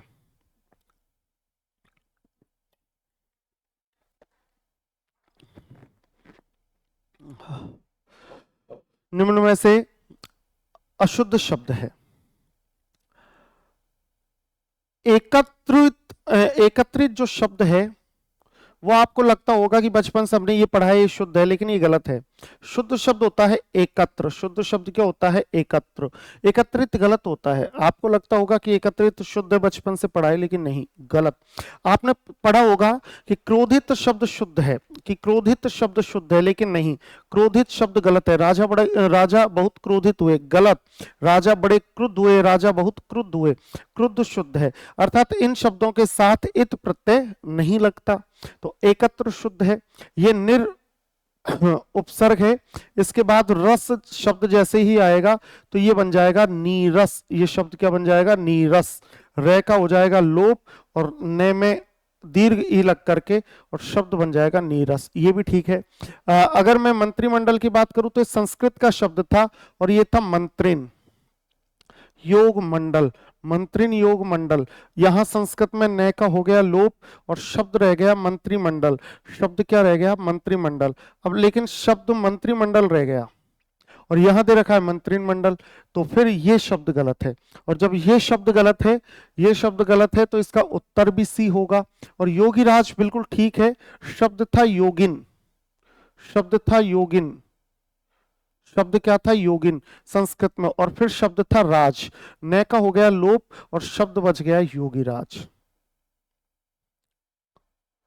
आगे चलते हैं, तो सट और आनन ये बिल्कुल गलत है, क्योंकि सट और आनन होना चाहिए था, वाक और ईश होना चाहिए था, कल ही आपको पढ़ाया था। सट और मास होना चाहिए था, लेकिन दिक और विजय मिलकर के क के बाद व आने पर क का ग में परिवर्तन और शब्द बना दिग्विजय, और बिल्कुल शुद्ध शब्द है दिग्विजय, है ना। तो इसमें उत्तर होगा बी। आइए, निम्न में से भवन और भुवन। अगर मैं भवन शब्द की बात करूं, भवन, तो भवन का मतलब होता है घर, है ना, मकान।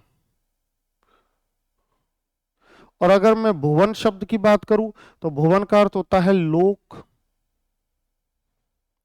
या संसार, लोक या संसार। तो इसका मतलब क्या होगा, लोक या संसार, इसका मतलब क्या होगा कि इसका जो उत्तर होगा वो होगा सी, इसका जो उत्तर होगा वो होगा सी। आगे देखो, अन्वेषण शब्द में संधि विच्छेद है, अन्वेषण शब्द में संधि विच्छेद है। अन्वेषण देखिए,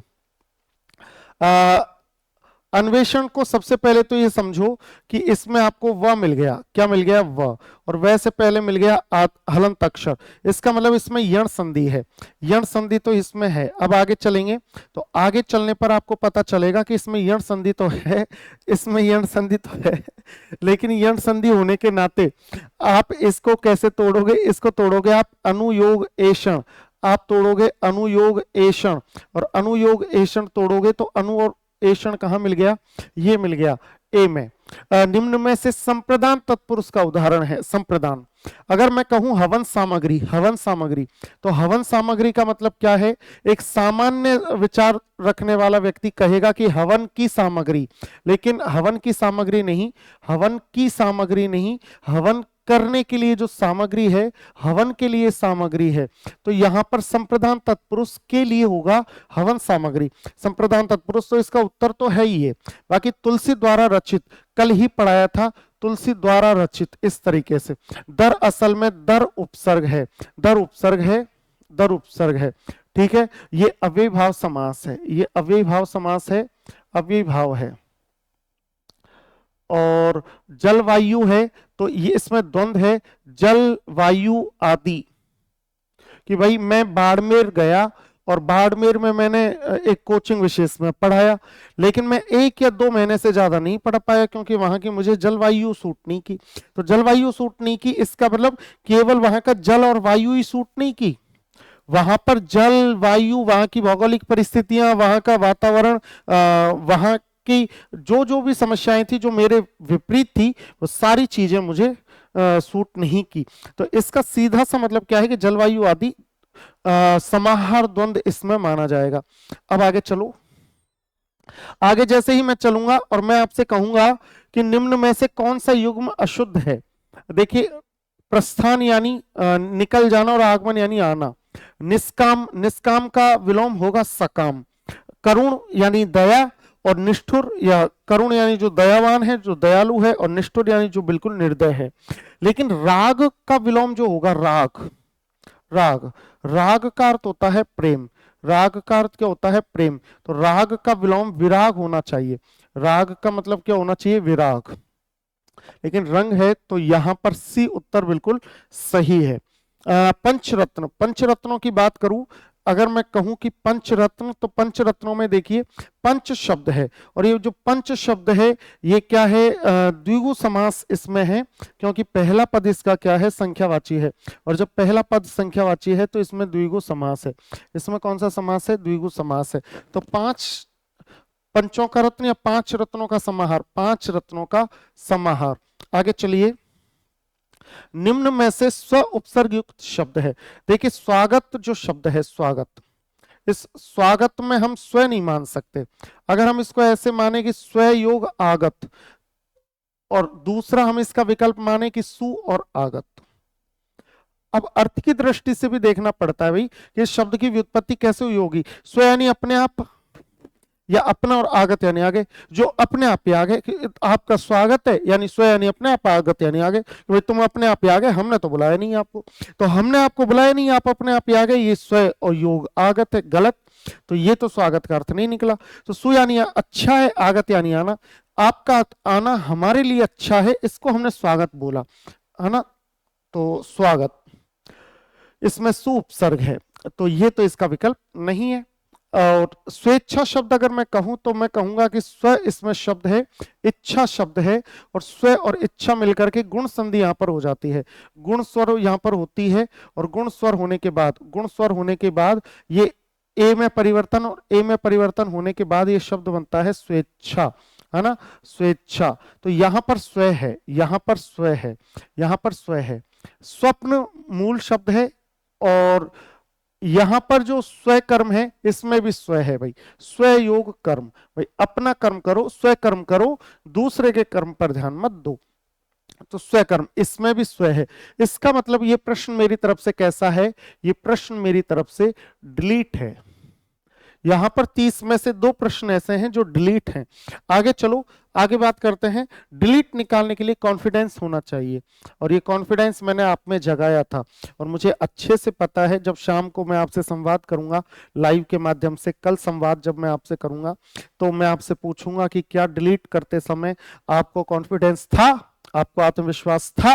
और अगर आपने कहा कि आत्मविश्वास था तो मैं जीत गया। अगर तुमने कहा कि सर डरते डरते इस प्रश्न को छोड़ दिया तो मैं जीता तो हूं, लेकिन बड़ी कम मात्रा के वोटों से। आगे चलो, आगे गंभीर तरीके से कि निम्न में से शुद्ध शब्द है। मृदंग जो शब्द है सबसे पुराना वाद्य यंत्र है। मृदंग जो शब्द है मृदंग, तो ये ऐसा शुद्ध है, लेकिन इसने तो अशुद्ध लिख रखा है। उज्ज्वल जो मैंने आपको बताया था कि उत और ज्वल शब्द के योग से उज्ज्वल बनता है, उत और ज्वल शब्द के योग से उज्ज्वल बनता है।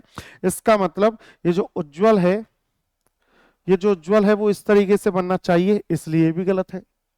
मैंने आपको बताया था कि अति और उक्ति, यण संधि में अति और उक्ति मिलकर के अत्युक्ति बनाते हैं, अति और युक्ति मिलकर के अत्युक्ति बनाते हैं, अर्थात यहां पर यण है और यण होने के कारण अत्युक्ति शब्द हो जाएगा, अत्युक्ति हो जाएगा, अत्युक्ति हो जाएगा। लेकिन यहां इसने अत्युक्ति कर रखा है, और निरोग शब्द इसमें बिल्कुल ठीक है, निरोग। आगे चलो, आगे चलो, अगले प्रश्न पर चलते हैं। जंगल में लगने वाली आग। देखिए, सबसे पहले मैं बड़वानल शब्द की बात करूंगा। बड़वानल, बड़वानल क्या है? बड़वानल है इसमें कि समुद्र में लगने वाली आग, समुद्र में लगने वाली आग, समुद्र में लगने वाली आग।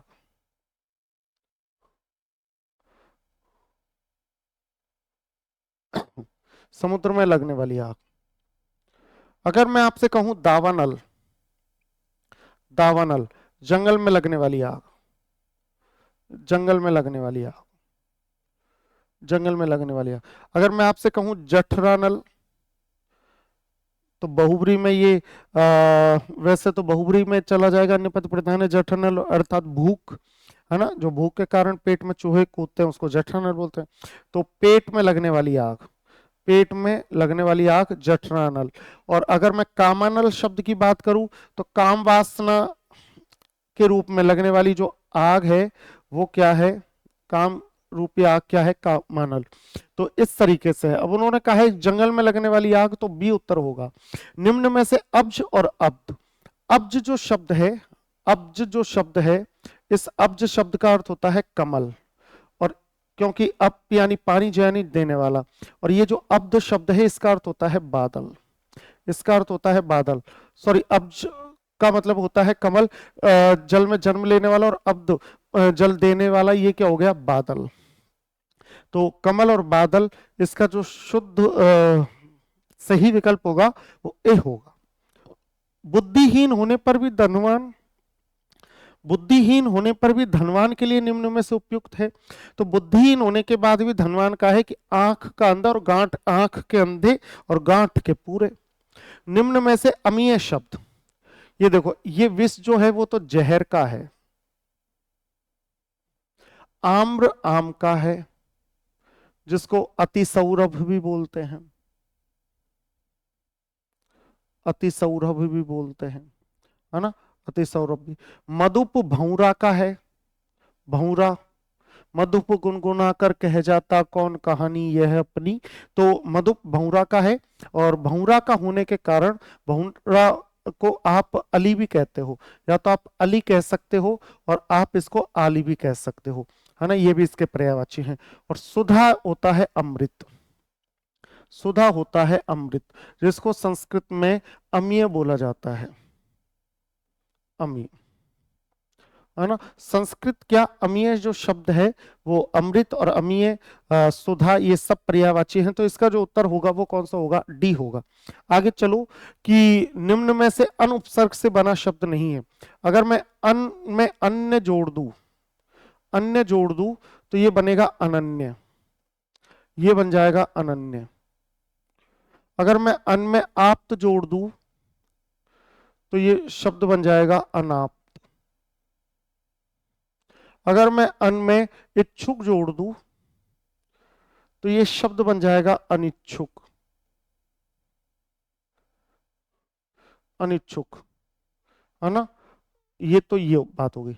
लेकिन जो अनुदान शब्द बना है, अनुदान, वो अनु उपसर्ग के से और दान शब्द के योग में बना है, इसलिए इसका जो उत्तर होगा वो सी होगा। निम्न में से बादल शब्द का पर्यायवाची नहीं है, नहीं है। मेघ बादल को कहते हैं, वारिद वारी देने वाला, जल देने वाला बादल, जलद जल देने वाला बादल, लेकिन जलजात नहीं है। जात का मतलब है उत्पन्न होने वाला, उत्पन्न होने वाला, जल से उत्पन्न होने वाला। अब बादल जल देने वाला है भाई, जल से उत्पन्न होने वाला नहीं है, अर्थात इसका जो उत्तर होगा वो सी होगा। निम्न में से तीव्र का विलोम है, तीक्ष्ण नहीं, व्यागी नहीं, मध्य नहीं, तो मंद। उत्तर क्या होगा? मंद। तीव्र का विलोम क्या हो जाएगा? मंद। और वर्षा होती तो मैं अति प्रसन्न होता, सॉरी वर्षा होती तो अनाज पैदा होता, वर्षा होती तो अनाज पैदा होता। यदि वर्षा होती तो अनाज पैदा होता, ये संकेतवाचक वाक्य है। इस प्रकार के जो वाक्य होते हैं वो संकेतवाचक वाक्य होते हैं। मित्रों, आप सभी का बहुत बहुत धन्यवाद, थैंक यू। साथियों, अब मैं आप सभी के बीच में बुलाने जा रहा हूं हमारे इंग्लिश वाले सर राजेश जी सर को। राजेश जी सर आएंगे और राजेश जी सर आकर के आपको इंग्लिश में, जो कि आंग्ल भाषा है और अंग्रेजी है, और इस अंग्रेजी व्याकरण में, इस अंग्रेजी की व्याकरण में आपके कहां कहां पर गलती हुई है, किस किस प्रश्न में आपको क्या उत्तर ठीक मानना था, तमाम बातों के बारे में आपको सही राय देंगे, सही उत्तर आपको बताएंगे। तो मैं स्वागत करता हूं राजेश जी सर का। आइए सर।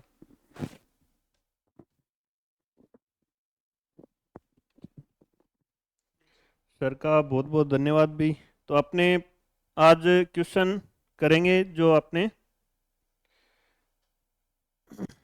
उससे पहले आपके लिए जो बुक्स और लाइव बैच जो सफल आपके लिए चल रहा है, उसको अगर आप ज्वाइन करना चाहते हैं तो आप इसको ज्वाइन करें भी, है ना, क्योंकि अब आपने पेपर दे लिया है और उसके बाद में आपके लिए एक और सुनहरा मौका, जो आपकी तैयारी को आपको आगे जॉब दिलाने के लिए, कामयाब करने के लिए आपको ये काम में आएगा। तो इसमें देखें भी अपने नेक्स्ट मार्कर कहाँ गया, दूसरा अभी यहाँ था, वो लेके साथ से।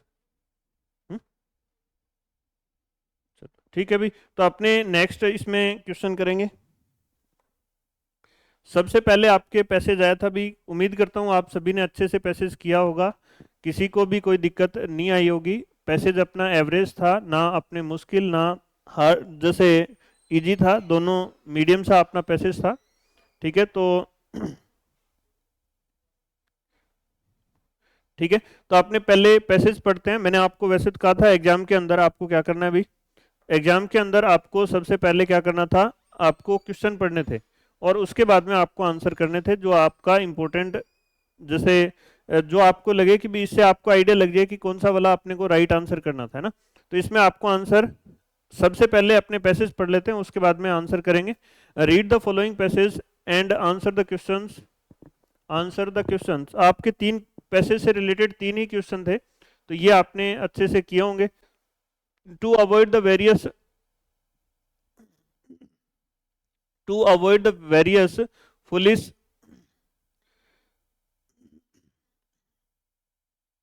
foolish opinions to which mankind is prone, no superhuman genius is required, a few simple rules will keep you not from all errors but from silly errors, यानी मूर्खतापूर्ण, सिली क्या होता है भी, मूर्खतापूर्ण, एरर्स मतलब गलतियां, है ना। और सुपर ह्यूमन महामानव, जीनियस मतलब जो अपने जैसे सबसे ज्यादा बुद्धिमान जैसे मान सकते हैं। ठीक है, और इफ द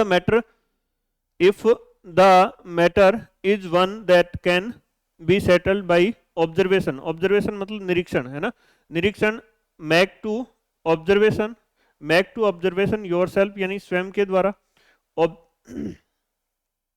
अरिस्टोटल कुड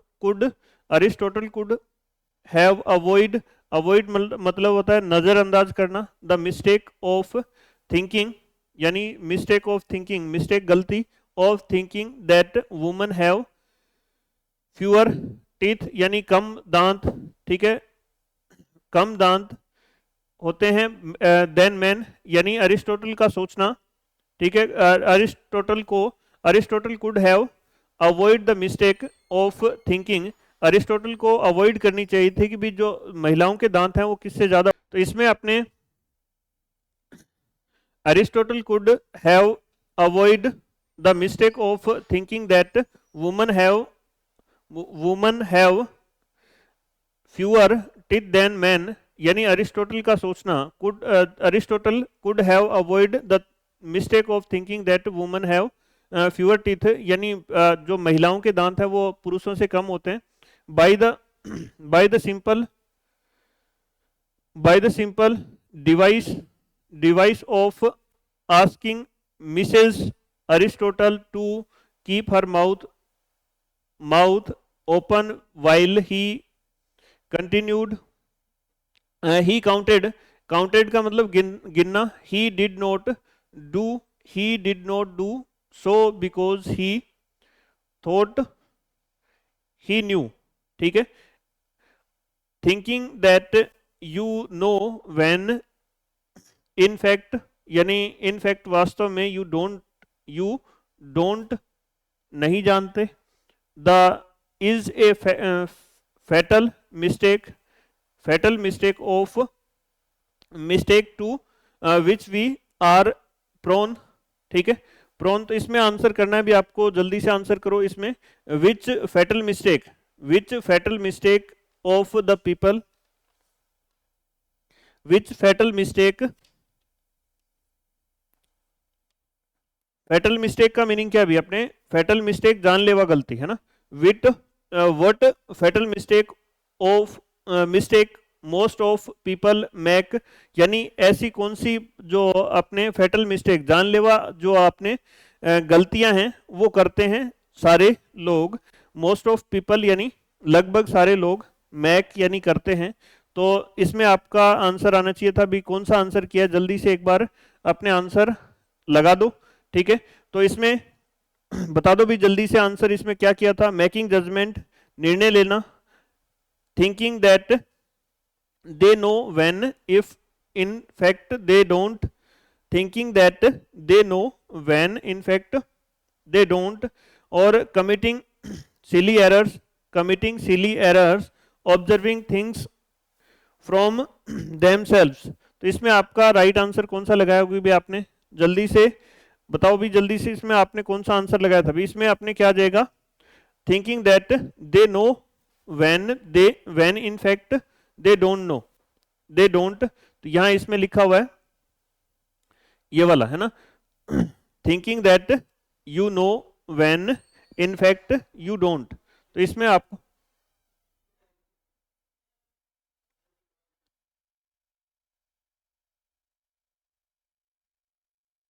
ठीक है, तो इसमें ये वाला आ जाएगा, और उसके बाद में आगे आपसे पूछा गया what does the writer think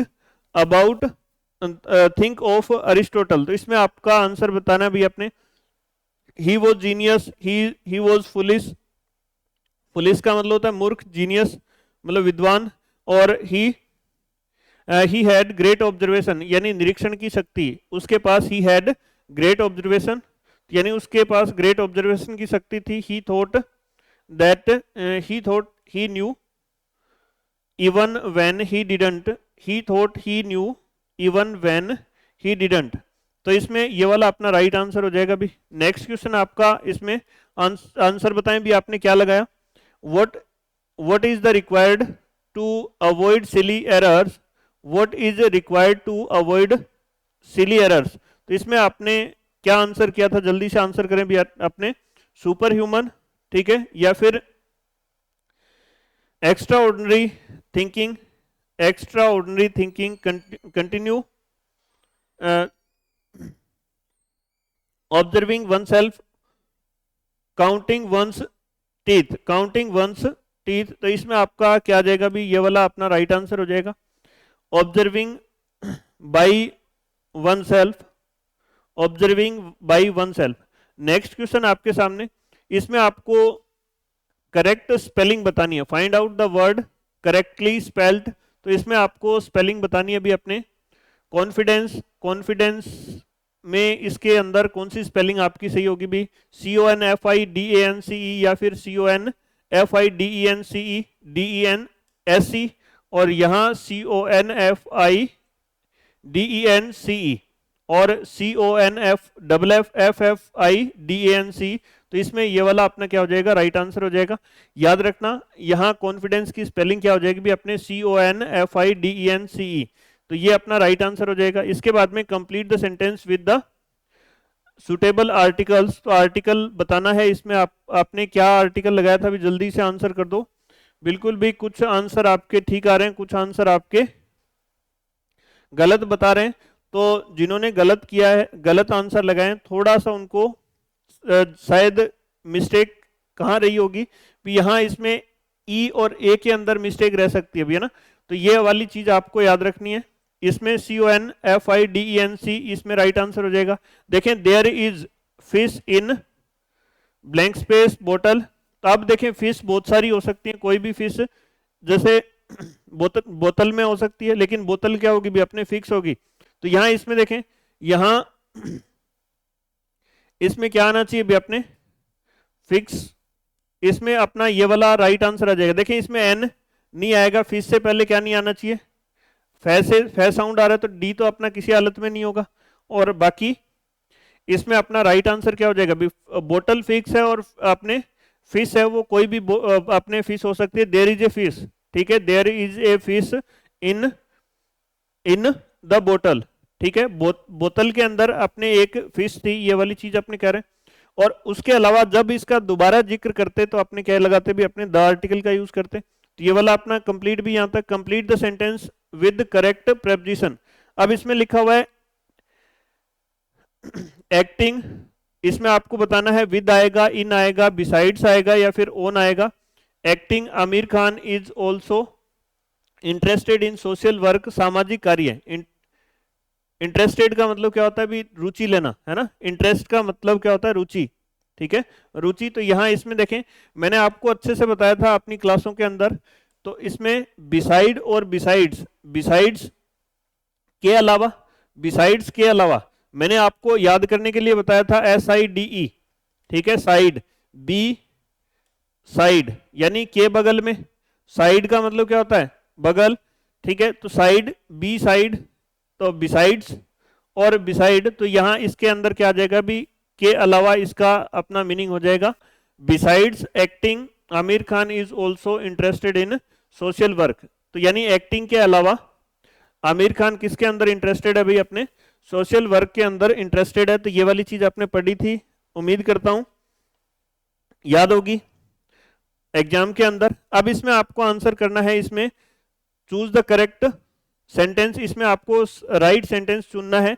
C heard, heard the good news, she heard good news, she was happy. तो इसमें आपको आंसर करना था भी कौन सा आपने इसमें राइट आंसर होगा? She heard the good news and was happy. उसने अच्छी न्यूज सुनी और वो खुश हो गई। हियरिंग, सुनते हुए good news, she was happy. और इसमें she was happy to hear the good news. तो ये वाला इसमें क्या हो जाएगा भी? अपना राइट आंसर हो जाएगा when she heard the good news, she was happy. तो इसमें when she heard she was happy, तो ये वाला अपने इसमें नहीं होगा भी ना, ये वाला इसमें नहीं होगा। She was happy to hear the good news. ये अपने कॉम्प्लेक्स सेंटेंस के अंदर इसको चेंज कर दिया भी अपने, ठीक है। तो इस तरीके से ये वाला अपना राइट आंसर हो जाएगा। Which is the correct antonym for lazy. Lazy का मीनिंग क्या होता है भी? आलसी। एंटोनिम आपसे विलोम शब्द पूछा है, विलोम शब्द आपसे इसमें पूछा है, तो आपको विलोम शब्द इसमें आपसे पूछा गया है। और लेजी का मीनिंग क्या होता है भी? आलसी। लेजी क्या होता है? आलसी।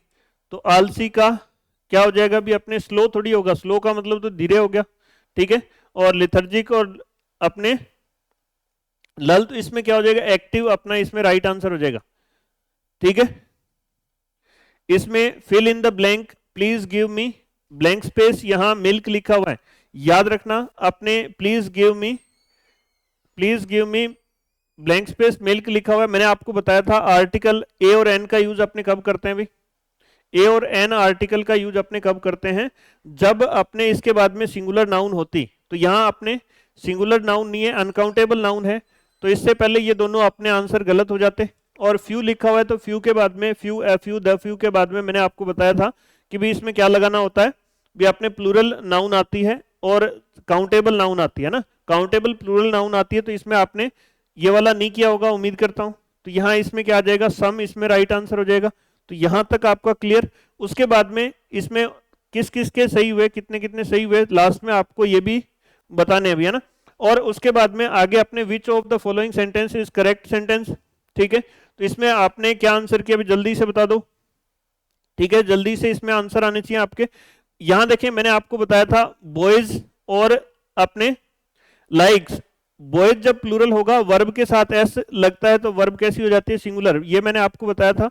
और नाउन के साथ एस लगता है तो आपने नाउन कैसी हो जाती है, प्लूरल। तो जब अपना कर्ता सिंगुलर होता है तो उसके साथ वर्ब सिंगुलर वाली, जब अपना सब्जेक्ट सिंगुलर तो वर्ब सिंगुलर, जब अपना सब्जेक्ट प्लूरल तो अपने वर्ब प्लूरल। तो ये वाला अपना क्या हो गया, भी गलत हो गया।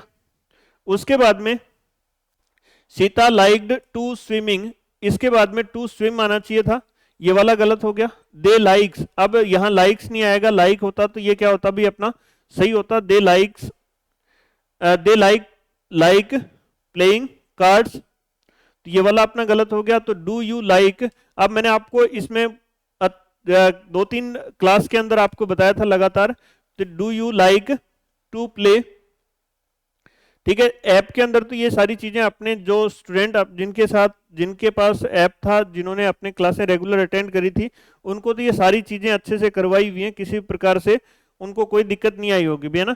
तो इसमें यहाँ डू प्लस आगे क्या आना चाहिए था, वर्ब की फर्स्ट फॉर्म, और टू प्ले, और उसके बाद में बैडमिंटन। तो यहाँ तक सभी का ये वाला अपना सभी का राइट हुआ होगा भी। Select one word for the following phrase, यहाँ जो फ्रेज दी गई है उसके लिए आपको वन वर्ड बताना था भी इसमें। तो somebody who reads all times, अब सारे दिन जो पढ़ता रहता है उसको क्या कहते हैं भी, अपने बुक वॉर्म कहते हैं, या फिर बुकिस कहते हैं, या फिर इंटेलिजेंट कहते हैं, या फिर जैसे स्टूडियस कहते हैं भी, है ना। तो इसमें क्या आ जाएगा, पढ़ाकू जिसको कहते हैं वो अपना क्या हो जाएगा भी, अपने studious, STUDIOUS।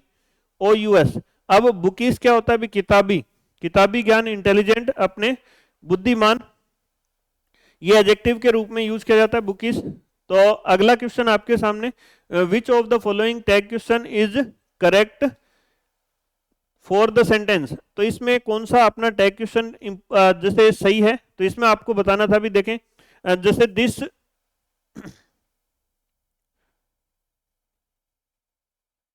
Soup is blank space very hot, this soup is very hot, आगे इसमें आपको आंसर करना था this soup is very hot. अब देखें आपको ये चीज अच्छे से बताई हुई है कि भी जब अपने इसका टैग क्वेश्चन बनाते हैं, तो पॉजिटिव सेंटेंस होता है तो उसका नेगेटिव बनता है, और नेगेटिव सेंटेंस जो होगा उसका पॉजिटिव अपने क्या बनेगा भी, टैग क्वेश्चन बनेगा। तो इसमें आपको बताया था मैंने, इज के बाद में क्या आता है, कॉम्प्लीमेंट आता है, और ये किसके लिए आता है भी, अपने सब्जेक्ट कॉम्प्लीमेंट सब्जेक्ट के लिए आता है।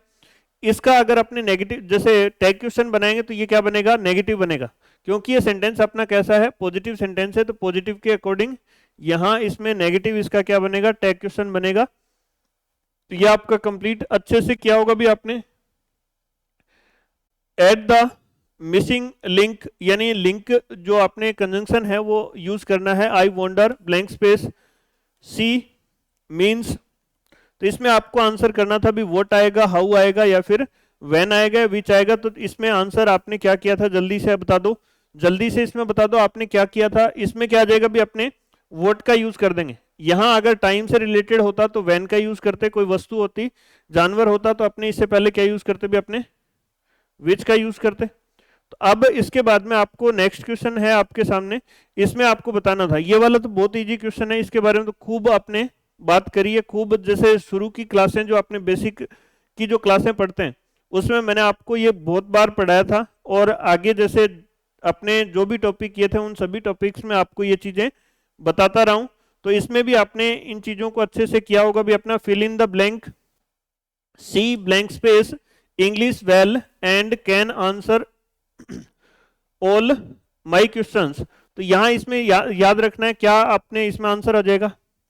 देखें इसमें आपने क्या आंसर लगाया, अपने वर्ब की आईएनजी फॉर्म, मैंने आपको बताया था आईएनजी फॉर्म है वो कभी भी हेल्पिंग वर्ब के बिना नहीं आती। अपने नॉन थर्ड फॉर्म है, नो न्यू नॉन, तो ये अपने थर्ड फॉर्म है, थर्ड फॉर्म कभी भी बिना हेल्पिंग वर्ब के यूज नहीं होती। तो ये दोनों तो सीधे सीधे गलत हो रहे थे। अब यहाँ लिखा हुआ है कैन, तो यहाँ प्रेजेंट दिख रहा है अपने को और यहाँ पास्ट टेंस यूज नहीं होगा, इसलिए क्या हो जाएगा, यहाँ प्रेजेंट हो जाएगा। और मैंने आपको बताया था सी यानी वह जिसका भी मीनिंग है वो सारे क्या हैं, अभी अपने सिंगुलर हैं और इनके साथ क्या आ जाएगा, अभी अपने नोज, इसमें राइट आंसर हो जाएगा। तो आपने लगाया होगा सभी ने, ठीक है। तो आगे देखें, select the part of the sentence, select the part of sentence that contains grammatically error, यानी जिसके अंदर व्याकरण संबंधी गलतियां हैं। एरर का मतलब क्या होता है, भी गलतियां, ठीक है। तो इसमें आंसर बताएं भी, the furniture, new furniture were ordered from the primary classes, for the primary classes, for के लिए है ना, फॉर के लिए the primary classes, new furniture है वो ऑर्डर किया गया है ना। तो इसमें आपको एक चीज याद रखनी थी, मैंने आपको बताया था फर्नीचर, बैगेज, लगेज, पोइट्री, उसके बाद में जैसे अपने ज्वेलरी है, उसके अलावा जैसे कुछ और नाउन हैं जिनके साथ हमेशा आपने क्या यूज करते हैं, भी अपने सिंगुलर वर्ब का यूज करते हैं। तो यहाँ इसमें क्या लगाया, इसने वर लगाया, तो वर गलत हो जाएगा। वर्ब की जगह क्या आना चाहिए था, अभी अपने वो जाना चाहिए था, तो ये वाला अपना डी इसमें एरर वाला हो गया भी, तो अपने ये क्या हो जाएगा, डी। इसमें आपसे पूछा है ग्रामेटिकली एरर किस में है ना, तो डी अपने इसमें राइट आंसर। नेक्स्ट क्वेश्चन आपके सामने, इसमें आपको आंसर करना था fill in the blank, I blank space 10 pages since breakfast. मैंने आपको बताया था जब आए बजे वार सन तारीख सिंस लगाओ, फॉर नहीं। इस फॉर्मूले के साथ आपने कई सारी चीजों के बारे में डिस्कस किया था। कुछ ओकेजन हो, दिन के जैसे पार्ट हो, अपने लाइफ की स्टेजेस हो, और उसके अलावा जैसे कोई भी ओकेजन हो, तो इन सभी के साथ अपने, या अपने सिंस या फॉर के साथ कोई भी फिक्स टाइम दिया हो, तो अपने इनके साथ क्या यूज करते हैं भी, अपने परफेक्ट कंटिन्यूअस, कोई भी चाहे प्रेजेंट का हो, पास्ट का हो या फिर फ्यूचर का हो, परफेक्ट कंटिन्यूअस टेंस का यूज करते हैं। उसके अलावा अपने परफेक्ट टेंस का भी इसमें सिंस या फॉर के साथ यूज करते हैं। मैंने आपको बताया था कभी भी अपने इंडेफिनेट और कंटिन्यूअस टेंस के अंदर अपने क्या यूज नहीं करते भी, अपने सिंस या फॉर प्लस टाइम का यूज नहीं करते है ना, सिंस या फॉर प्लस टाइम। अब देखें, रोट लिखा है गलत, राइट लिखा है गलत। रोट कौन से में, पास्ट इंडेफिनेट में, राइट अपने प्रेजेंट इंडेफिनेट में, और वॉज राइटिंग अपने कंटिन्यूअस टेंस में पास्ट के। तो एक ही बचा ऑप्शन अपना सीधा का सीधा बिना किसी रूल के, ठीक है। सिंस या फॉर आपको पता चला, याद था ही, तो इस वजह से अपने इसमें ये वाला अपना राइट आंसर हो जाएगा। चेंज इनटू इनडायरेक्ट स्पीच, तो इसमें आपको इनडायरेक्ट स्पीच चेंज करना था। सी सेड आई सा ए फिल्म, ठीक है। तो इसमें आपको आंसर करना था भी, तो सबसे पहले आपने सेंटेंस का टाइप देखा, ठीक है। इसमें आपने सेंटेंस का टाइप देखा और उसके बाद में आपने यहां सबसे पहले सेड टू को चेंज करना था। आपने यहां सेड लिखा हुआ है, तो इसमें सेड का सेड ही रह जाएगा, क्योंकि अपने सेड टू प्लस ऑब्जेक्ट होता, तो आपने इसको चेंज करते हैं, यहां सेड लगाया, सेड और दैट, ठीक है। लापता लेडीज यस्टरडे, है ना, लापता लेडीज यस्टरडे। तो इसमें ये वाला जो अपना है, तो इसमें आपको देखना है सबसे पहले क्या लगाना है भी, अपने को सेड का सेड ही रखना है। फिर उसके बाद में कंजंक्शन, 5 चेंज बताए थे आपको मैंने। पहला चेंज अपने सेड या सेड टू में करते हैं, उसके बाद में यहाँ इसमें कंजंक्शन नहीं लगाया इसने, तो ये वाला अपना गलत, दैट दैट दैट सभी में दैट आया। फिर उसके बाद में आई सब्जेक्ट लिखा हुआ है, तो इसको किसके अकॉर्डिंग बदलेंगे भी, अपने सी के अकॉर्डिंग। तो यहाँ सी सी सी सी सभी में आ रहा है। अब यहाँ सेकंड फॉर्म लिखी हुई है, और ये किस में आना चाहिए भी, अपने सेकंड फॉर्म लिखी हुई है, तो ये अपने किस में बदलना चाहिए भी, अपने पहला। मैंने आपको बताया था इस वाले सेंटेंस के अंदर कि भी जब अपना पास्ट का पहला आए, पहला, दूसरा, तीसरा और चौथा आए, तो पहला किस में बदलेगा, तीसरे में, और दूसरा किस में बदलेगा भी, अपने चौथे में।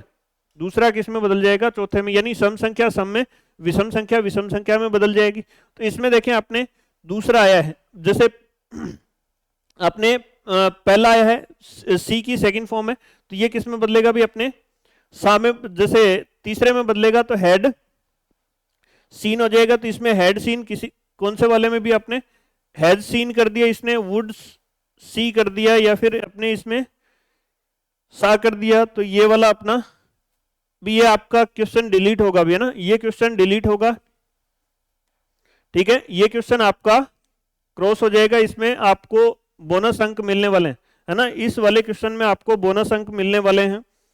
अगला नेक्स्ट क्वेश्चन आपके लिए, identify the tense of the following sentence. इसमें आपको जो सेंटेंस दिया हुआ है इसका सेंटेंस का टाइप आपको बताना है, कौन से सेंटेंस का, जैसे कौन से टेंस से रिलेटेड है ये।